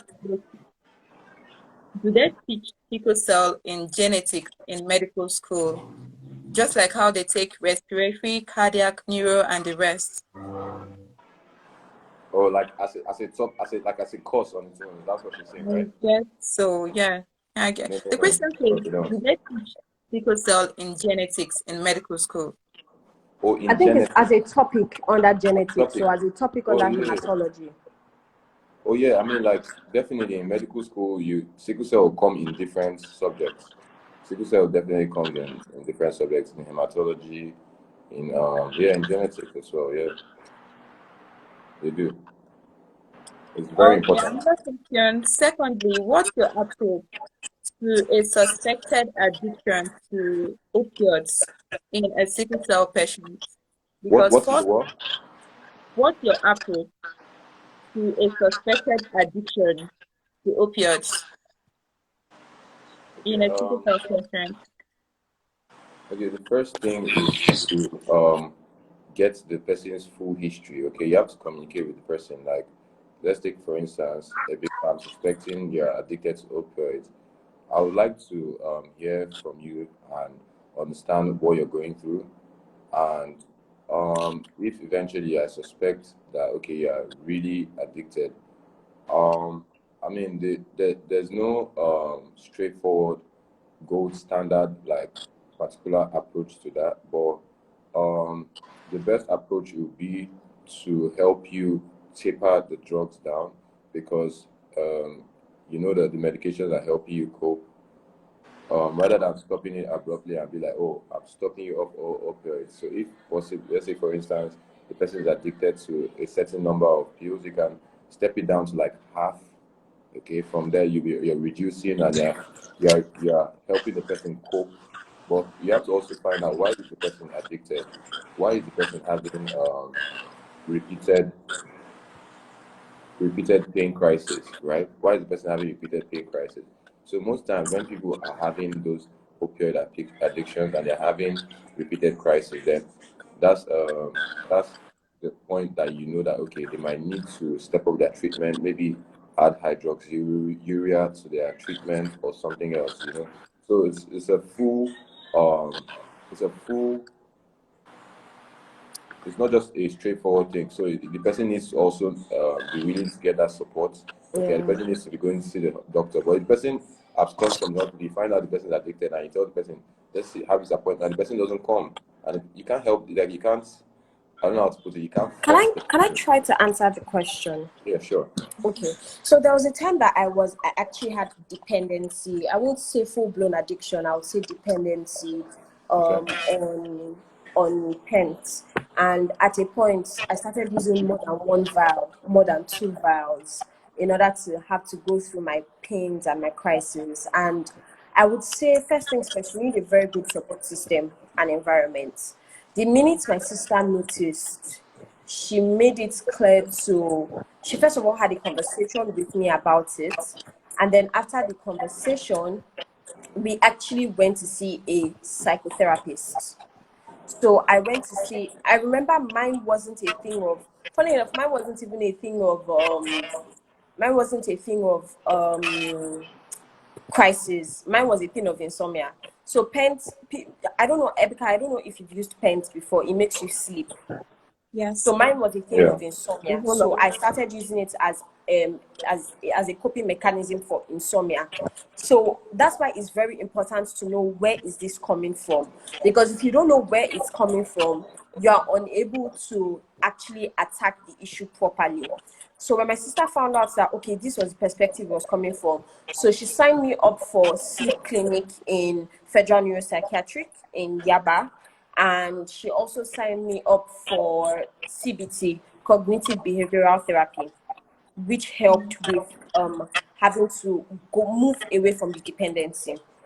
So, and then another thing is that she made it clear to my mom and my brother, because those were the people living with me, like around me. They were the immediate, my immediate surrounding. So they created a safe environment basically for me. And she used to try to, okay, so I remember there was a time I wanted to, I don't know if people know this series, New Amsterdam. So basically, it's about the hospital and all of that, and all. And in New Amsterdam, the owner, the head of the hospital, the CMD, he has cancer. So he has to, like, obviously with cancer, you have to be on painkillers, extremely strong painkillers. So my sister felt like it was going to be a trigger for me when I told her, when we were just in, and I was like, oh, that my friend recommended New Amsterdam. She had watched it before. So she felt like it would have been a trigger for me. So she was like, okay, until you are solid and completely away from independence of this, please can you not watch it? So like things like that. So I feel like first things first, you really need to know where the person is coming from. Second thing second, you need to have a support system, because it is not easy to move away from dependency. It's not easy to move away from addiction.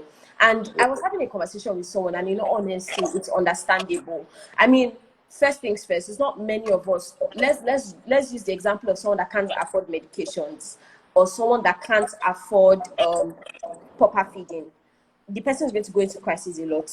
When you go into crisis a lot, they give you painkillers a lot. So you naturally become dependent on it. And then before you know it, you're addicted to it. How did I even become dependent on pens? I had pneumonia and I was in the hospital for about 3 months, and they put me on pens every single day. It got so bad to the extent that I started vomiting, and I started vomiting blood. I was vomiting blood every day. Like that's how irritated I became to paint. Do you understand? But in as much as I was that irritated to it, because I was giving a whole lot in order to deal with the pain of the pneumonia, I became dependent on it as well. So in that situation, it's a lose-lose situation for the person, because it's not something that I sought out by myself. But then at the same time, I need to deal with this pain and everything. So so I was explaining to the person that at the end of the day, do you really blame these people? It's not something that they actively say, oh, I want to become addicted to it, I want to become dependent on it. So when you're treating this person, you have to treat this person with caution. You don't say things that would trigger. You don't say Yeah. things that would, like, oh, you're a drug addict, that one is your business, that one is your fault, this one, that one. Do you understand what I'm trying to say? So you have to treat it Right. with love and care. And another thing that's very important is that the person needs to be willing. Although there are times that they may relapse. At a point, I relapsed, but because I was in a very supportive, my sister was so emotionally supportive of me. Like, it's unbelievable. I know there were times that when I relapsed, she was a safe space for me to go to cry and let her know. I didn't feel judged letting her know that, oh, I relapsed. Do you understand? And then she's like, okay, let's try this method. Let's try this method. Let's try. And she never gave up on me. So a supportive environment is important. Knowing your Very triggers is important. important. Knowing what caused it is important. And then being willing to do it. And I feel like therapy really helped me, going to federal neuropsychiatric really, really helped me. And even up until now, despite the fact that I'm no longer dependent, I still go once in a while, because there are times that you see a needle and you're like, and then you need to have that conversation again with your therapist. You need to, so yeah, basically. So I think first things first, you just need to create a safe space for that person to know that no matter how many times you mess up, you can always come back. There's always a solution. This is a judge-free zone. My sister never judged me. My sister never brought it up. My sister never made a snide comment. She never ever did any of those, and that really, really helped me. So I think that's another way to help out to someone who is dependent or addicted. Spot on. Wow, Talking that about was very addiction. elaborate.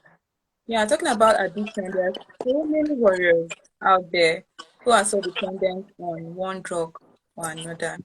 And sadly, most of these warriors are those who don't even have a good support system. And most times when I hear their cases, I don't know where to start from, because I mean, these people don't have mother or father. They could be orphans, or maybe they're less privileged in society, and they don't have the access to good medical care.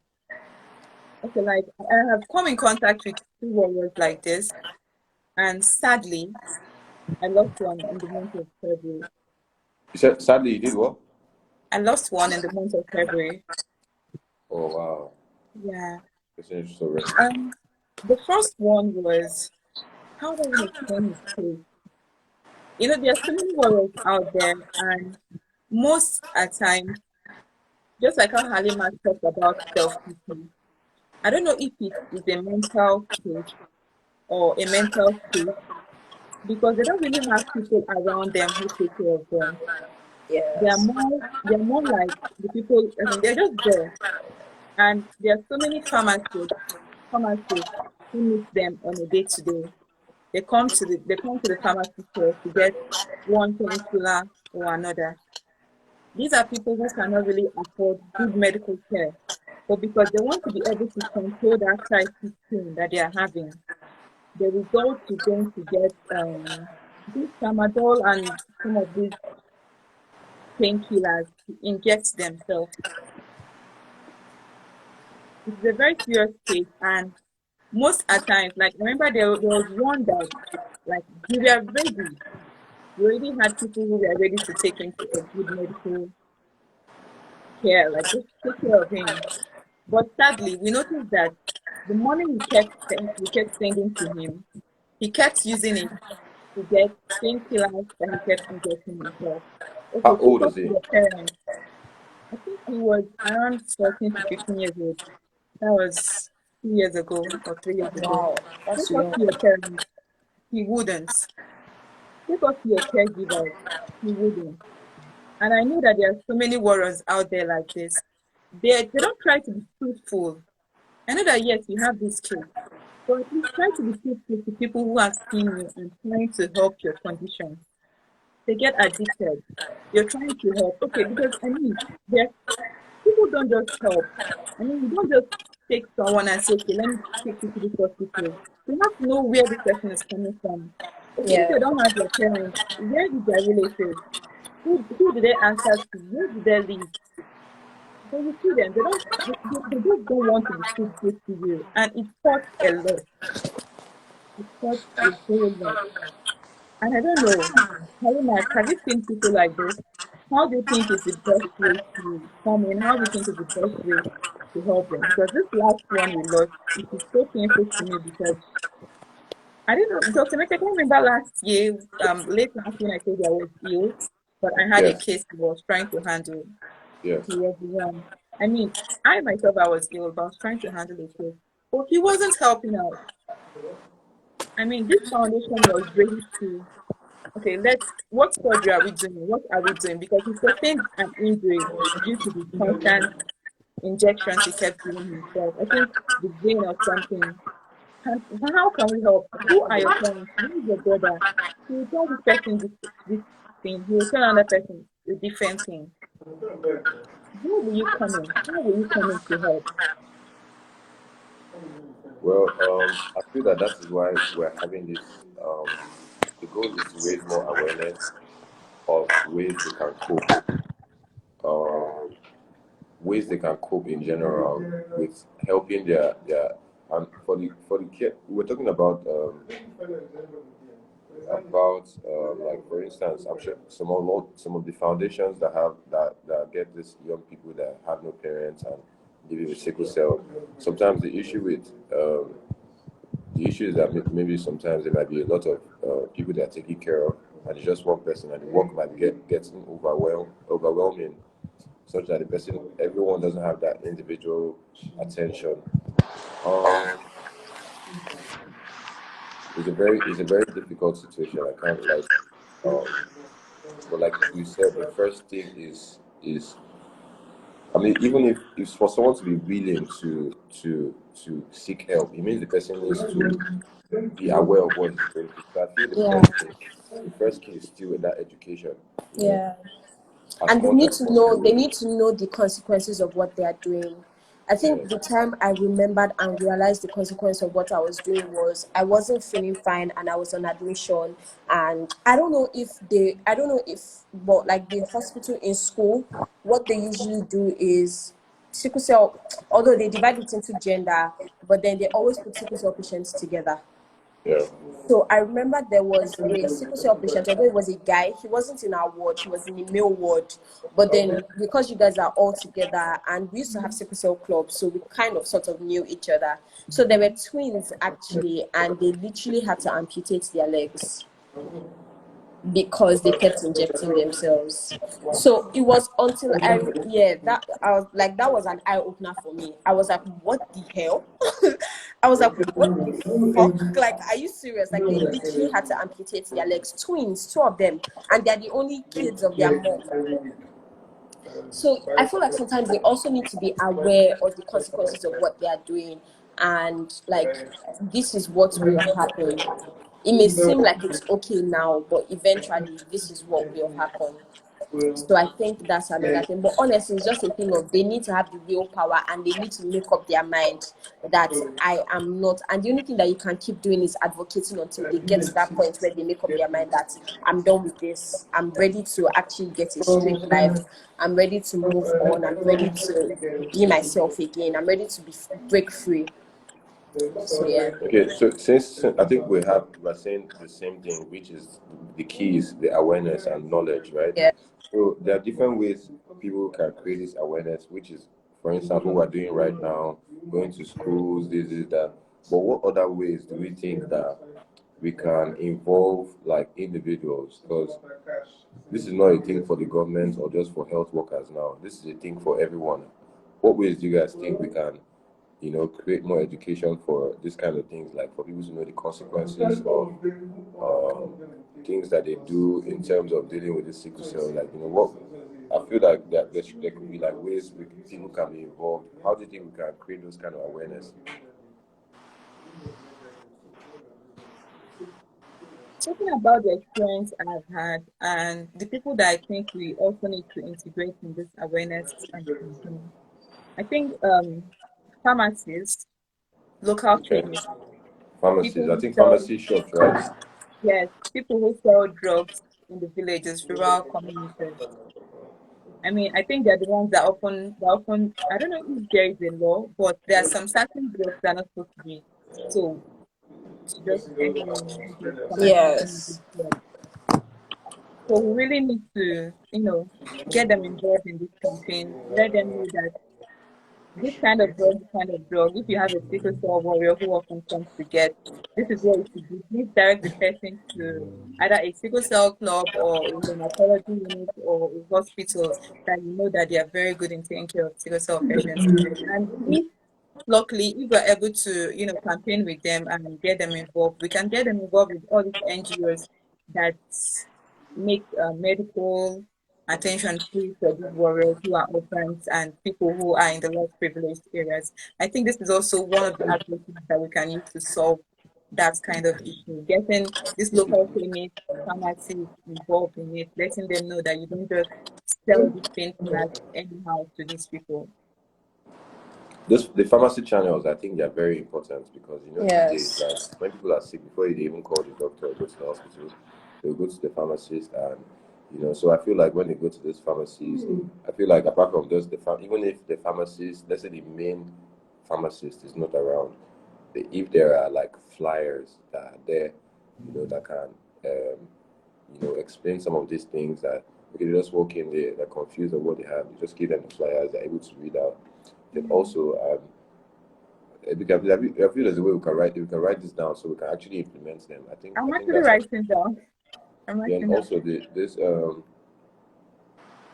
that's with the flyer. We said something else. Okay, the pharmacies. Um, um, there's Letting them something know about else. organizations who help out with free medical attention for warriors in need. Yeah. Um, I actually forgot the next ones I was thinking for the awareness. But yeah, Halima, do you have any other idea for awareness? I feel like I feel like I feel like sometimes people like to have these conversations due to the stigmatization. So if we can battle stigmatization, that's also a very good way to like have the conversation in the sense that I mean there are people who have gone through this and overcome it. And I feel like if I'm able to see someone who has gone through it and overcome it and I have a conversation with them, it empowers me a bit. It gives me a sense of okay, I can do it too. I mean if this person can do it, this person is going through what I am going through, I can do it too. So we need to create like open platforms for people to be able to actually speak about it and speak about their struggles. I feel like the reason why that guy was always lying is because he just felt like they are going to judge me. They are going to judge me. They are going to judge me. So Yeah. if there are platforms whereby there can be conversations between people who have gone through it, people who are going through it, and people who are willing to help their support system, their community, I think that can help as well. Yeah. Yeah. Then also so you're talking about the sickle cell clubs. So I feel that those sickle, if there's a way we can, I don't know how we can do that, but there's a way we can like get like a list of sickle cell clubs that, for instance, we can start with Lagos that exist in Lagos and see how there could be like a unified network. I'm sure there's a sickle cell organization. There's one I know that is in Lutz. I don't know whether it's a So federal this one. week, yes, Dr. Yeah, Anya. Yeah. yeah. So if there's a way we can, like, there could be like a connection amongst all these sickle cell um, the what do you call them? The houses, the sickle cell Cell clubs. clubs. Yeah, the clubs. There's a way that there could be a synergy between the clubs. I'm sure there's a sickle cell association of Nigeria. So I feel that those kind of well, I don't. I'm sorry to say this on air, but you know how it is with things with government. So we just need to like, as much as possible, keep it private. That is not involving government. Before Oh, definitely, definitely. If and I feel like if their and NGOs. anonymity can be protected, Yeah. they will be willing to come forward. Yes, yes. Then the NGOs, there are already some NGOs doing great works. So if there's a way we can like compile these NGOs, because by the grace of God, we are privileged to have some kind of connection. So if we can get all these together, we can create like a platform or an avenue. For instance, we have like a real physical event. Then there's a unity between amongst all these organizations that are talking about the clubs, the NGOs, and all of that, and we're able to get like key, for instance, specialist hematologists, special someone that's people that are specialists in sickle cell, like whether in Nigeria, abroad, everywhere, they could come and you know like have a proper event. That would be amazing. You can even plan that towards like the last quarter of the year. So I feel that those kind of avenues will make the conversations keep going because imagine a hall filled with um, maybe 2,000, 3,000 warriors, and they're getting first-hand information from people that are thriving in the industry, and they're like, "Wow, I didn't know." For instance, I'm sure you can remember that day we were doing the test, and there was that guy that came. That guy, I Yeah. think he said he's 16 or 18. Yeah, he's Yeah, he 16. has 16. He has jaundice already and everything, but he has never had a crisis, you know. So, and those kind of things, like sometimes when the crisis comes late, it's usually very stressful. So, just awareness in mass like that for the people that actually need it.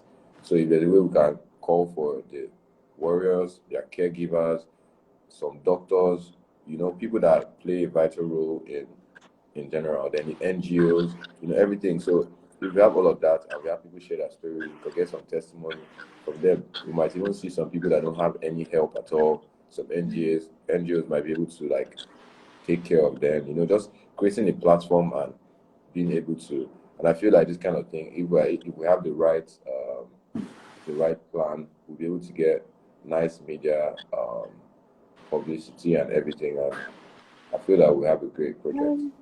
Dr. Mecca, we got a request from Sickle Cell Matters, so I just want to take a permission from you Oh guys yes, to.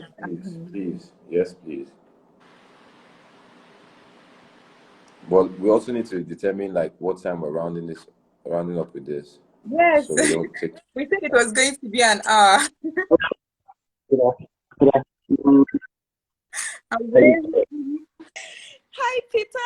Hi, good How are you, afternoon. How Peter? you guys doing? Good Okay. afternoon. Welcome, welcome. I just bumped into your live video and I just decided to say some things based on what the pharmacist has said.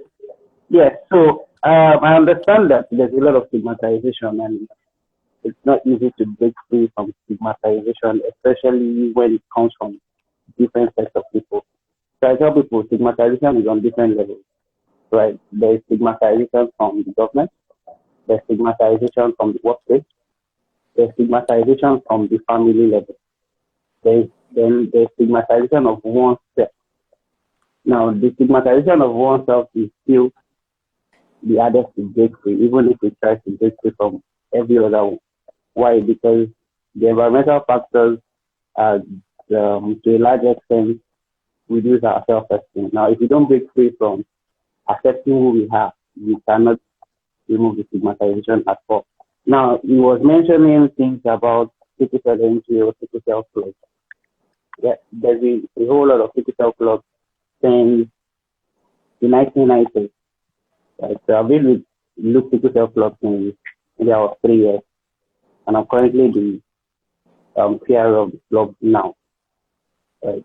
But people still do not want to be associated with it. Why? We don't know. Right? Now, growing up, most of the knowledge I have on sickle cell came from the Sickle Cell Club, which was headed by Professor Payne before he retired. But over the years, even in our own club, people learned and stopped coming. Now, it's not as if you've learned everything, but they just feel they can fly what they already know. Of course, nobody's an island, but sometimes you still need to learn more. What you know now might not be what you know. Right. What is relevant Need the next time? updates. Yeah. But a lot of people still don't want to access. We have a lot. I'm sure there are a lot of NGOs. I work with an NGO called Sickle Cell Advocacy and Management. Right? And we manage to fully sickle cell. As of now, we have over 600 beneficiaries. We run clinics every third Saturday of the month where people have access to consultation, free test, free medication, right? And review by word of mouth.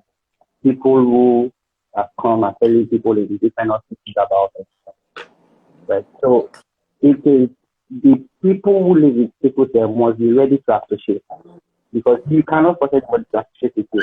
Now, I remember I've met a lot of people and I tell them, oh, okay, you should be first.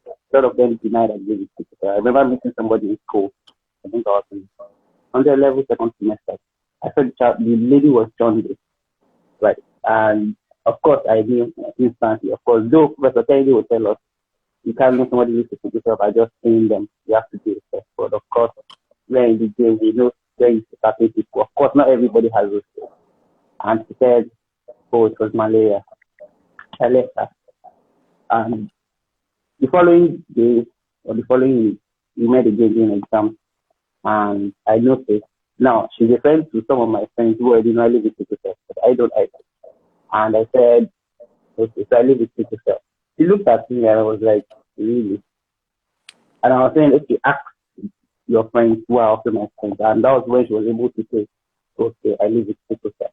Yes, stigmatization, but sometimes people want to hear your story also to know, okay, I'm still with this person.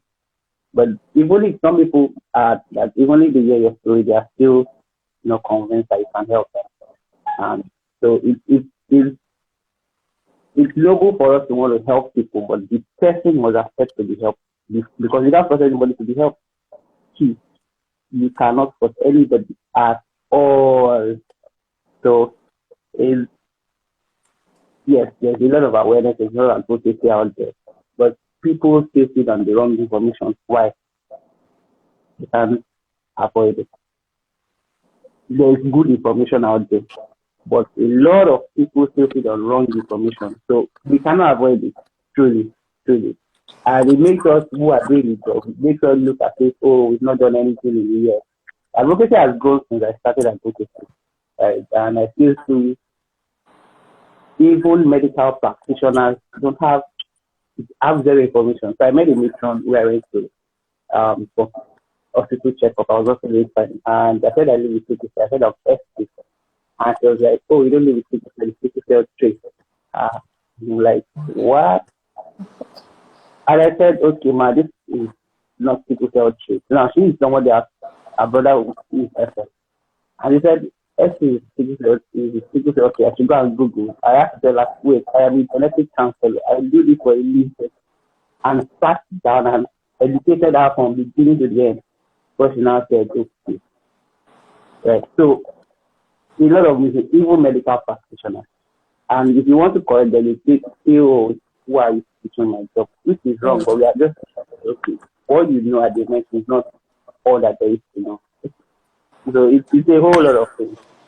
I'm sure Alimas have had their own fair share of experience. So We've said a it's a whole lot of lot of our experience here, like we have said a lot of this. so So yeah, man, like it's what you not said, easy. It's not I think easy. that's what we were emphasizing on, the fact that you have to be, the person has to be willing to like to come out and say, yo, I need help, before you can't force someone. You mentioned people coming to the clubs, and after a while they feel they've learned everything and they stop coming. Definitely in health information, there are updates every time, every year. There are new treatment plans, new testing plans. Thank God for technology and innovation. We are able to have new ways, like see even down to COVID times, before Instagram live and webinars were not popular. But now the awareness, you don't even need to even spend transport to have to go everywhere you can do all of this through online channels like this, like we're doing right now. So it's But very important. I'm so sorry to cut you short, but I want to say huge shout out to in the book of life. Just joined. I mean, my first ever session, I was so nervous. I remember I was like no, and she came all the way from Ghana with me, and she followed me for it, and She came all was the way from where? came all the way from mainland, like mainland, and she came in public transport, and she followed me for first ever psychotherapy session when I was attending, and she's in this room right now, Oh wow. because she dropped everything. She had to work on that day. She dropped everything. She stayed with me in the room. She held my hand through it all. She answered questions with me to the therapist. And I also want to say a huge thank you to my sister. My sister is on the live session as well. Like even up until now, we still have conversations, and she has always created a safe space for me. So I just wanted to say that I apologize for cutting you short. She's an amazing sister. She's an amazing No sister. problem. That's amazing, man. Big That's ups I to wish I you had a and sister amazing. for like that. supporting. Big ups, No worry, man. one day I'll come and see your sister for you. Don't worry. We have really had a very, very good interactive session here. I mean, we wanted it to be an hour interactive session, but right now we've even surpassed an hour and 30 minutes, and we've spoken so much and so well about sickle cell, both from the perspective of caregivers, warriors, and our doctor here, Dr. Emeka. So thank you so much, guys. We have really, really had a lot of good information here. I mean, I jotted it down a lot of things, talking about how we can help these warriors who are less privileged, those who don't really have access to health care, talking about having organizations coming together to help them out and having a safe space for them because that is most important. Because most of them are going through things that they can't even tell anyone. But once you have a safe space for them, I'm sure that they can open up and, because the truth is, some of them are actually tired of life. If you ask them, they're like, I don't care. All I just want to do is just to keep injecting myself. And whenever this pain just says, okay, yeah, die, I will die. And it's sad to hear it. It's so, so sad to hear it from morals. So, thank you, Peter, for joining us halfway. Thank you so much. Thank you, Dr. Emeka. We've really done Thank a you lot of so much for amazing. putting this together, man. This is amazing. So, doctor, I'll be your DM. Huh? I'll be your DM. Oh, for sure, man. I'm expecting it. Trust me. Dr. Emeka has been so, so supportive. I mean, we met through NYSC, and just from him hearing my story and the things I do, Dr. Emeka has been so supportive. I mean, he has been with me all through the Royal Queen Tour. We visited up to 7 schools, if I'm not mistaken, here in Lagos State. And the last one we went to, we were able to have free genotype tests for the students, and it was sponsored by our one and only Mr. Adebisi, the rugby player. So thank you so much, Dr. Emeka. And Well also done, to doctor. Halimat has been my friend on Instagram for 2 years, and this is the first time we are having like a one-on-one conversation, and I am so That's glad my it is favorite bouquet. I'm ready for her. and I'm so glad it is about something that concerns the both of us. I mean, we are sisters. So thank you so much, everyone. Thank you, Peter, for joining us halfway, and thank you so much for your contribution. This live session was amazing. I mean, it surpassed even what I thought it would be. Thank you so much, guys, for having me and accepting to come on live with me to talk about sickle cell anemia. All right. Thank you. Also, Thank you thank so you to much, guys. our listeners. I mean, you guys have been here asking so much brilliant questions, listening to us talk about sickle cell, what bothers us about people who live with sickle cell, and how the society can actually do better for people living with sickle cell. Thank you so much, everyone. It has been an amazing 2 hours talking about healthy living with sickle cell and caregivers of sickle cell anemia. People who live with sickle cell anemia. Thank you so much. So I think at this point we have to draw the curtain. Dr. Emeka, I'm sure you're at the hospital, so let us let you do your job. All right, bye guys. Thank you so much, guys. Bye. You guys have an amazing weekend and stay safe. Keep drinking your water. You need to drink a lot of water. You guys need to carry that bottle. See every day in your TikTok. Yeah, but show that bottle water. so I don't. So I will disagree with you on that. I don't need to carry my water. I hydrated fully for the gift part time. So because yes, I go to the hospital. So when I was using last week, I used to bring water to the clinic. They bring 1 bottle. 2 hours enough. And I'm like, why are you not carrying water around? I don't need to bring water. I already drank. In short, I tell people I don't want, like, instead of me buying bottle water, it's waste of money. Let me buy bottle water and take like 4 to big bottle water. So, but please drink your water. Drink your water. It helps us. It helps us. Okay, so let me also add that I am an ambassador to NOB Foundation, No One Behind Foundation. No One Behind Foundation will provide warriors with free medication. What we do is we get your details, and then if you have a medical doctor around you, as in the hospital you attend, or maybe a pharmacy around you, we get to partner with them and pay them for the drugs, so you can just go there and get a refill whenever you need those medications. So at NOB_Foundation, we are available to help warriors and caregivers to reduce reduce the expenses. We need more people like NOB. We need more people, because that experience that Lima gave of how she paid $1,500. Nah, like, come on. We need people to pay for these drugs. What's government doing? Like, I don't understand. So more people need to get free drugs. We'll get them. The government will join us soon. We'll get there. We are working towards. They are working towards. Thank you so much, Halimat. Thank you so much, Dr. Emeka. Thank you, Thank you so Peter. much, Erica. Thank you. Yeah, Thank so I you will just so much. save the live video. All right, guys. Bye. Peace out. Bye. Bye. Okay, thank you everyone for joining this live session. It has been an amazing 2 hours talking about sickle cell and ways that people who live with sickle cell anemia can do better, as well as caregivers and society in general. Thank you so much. Thank you so much for joining us.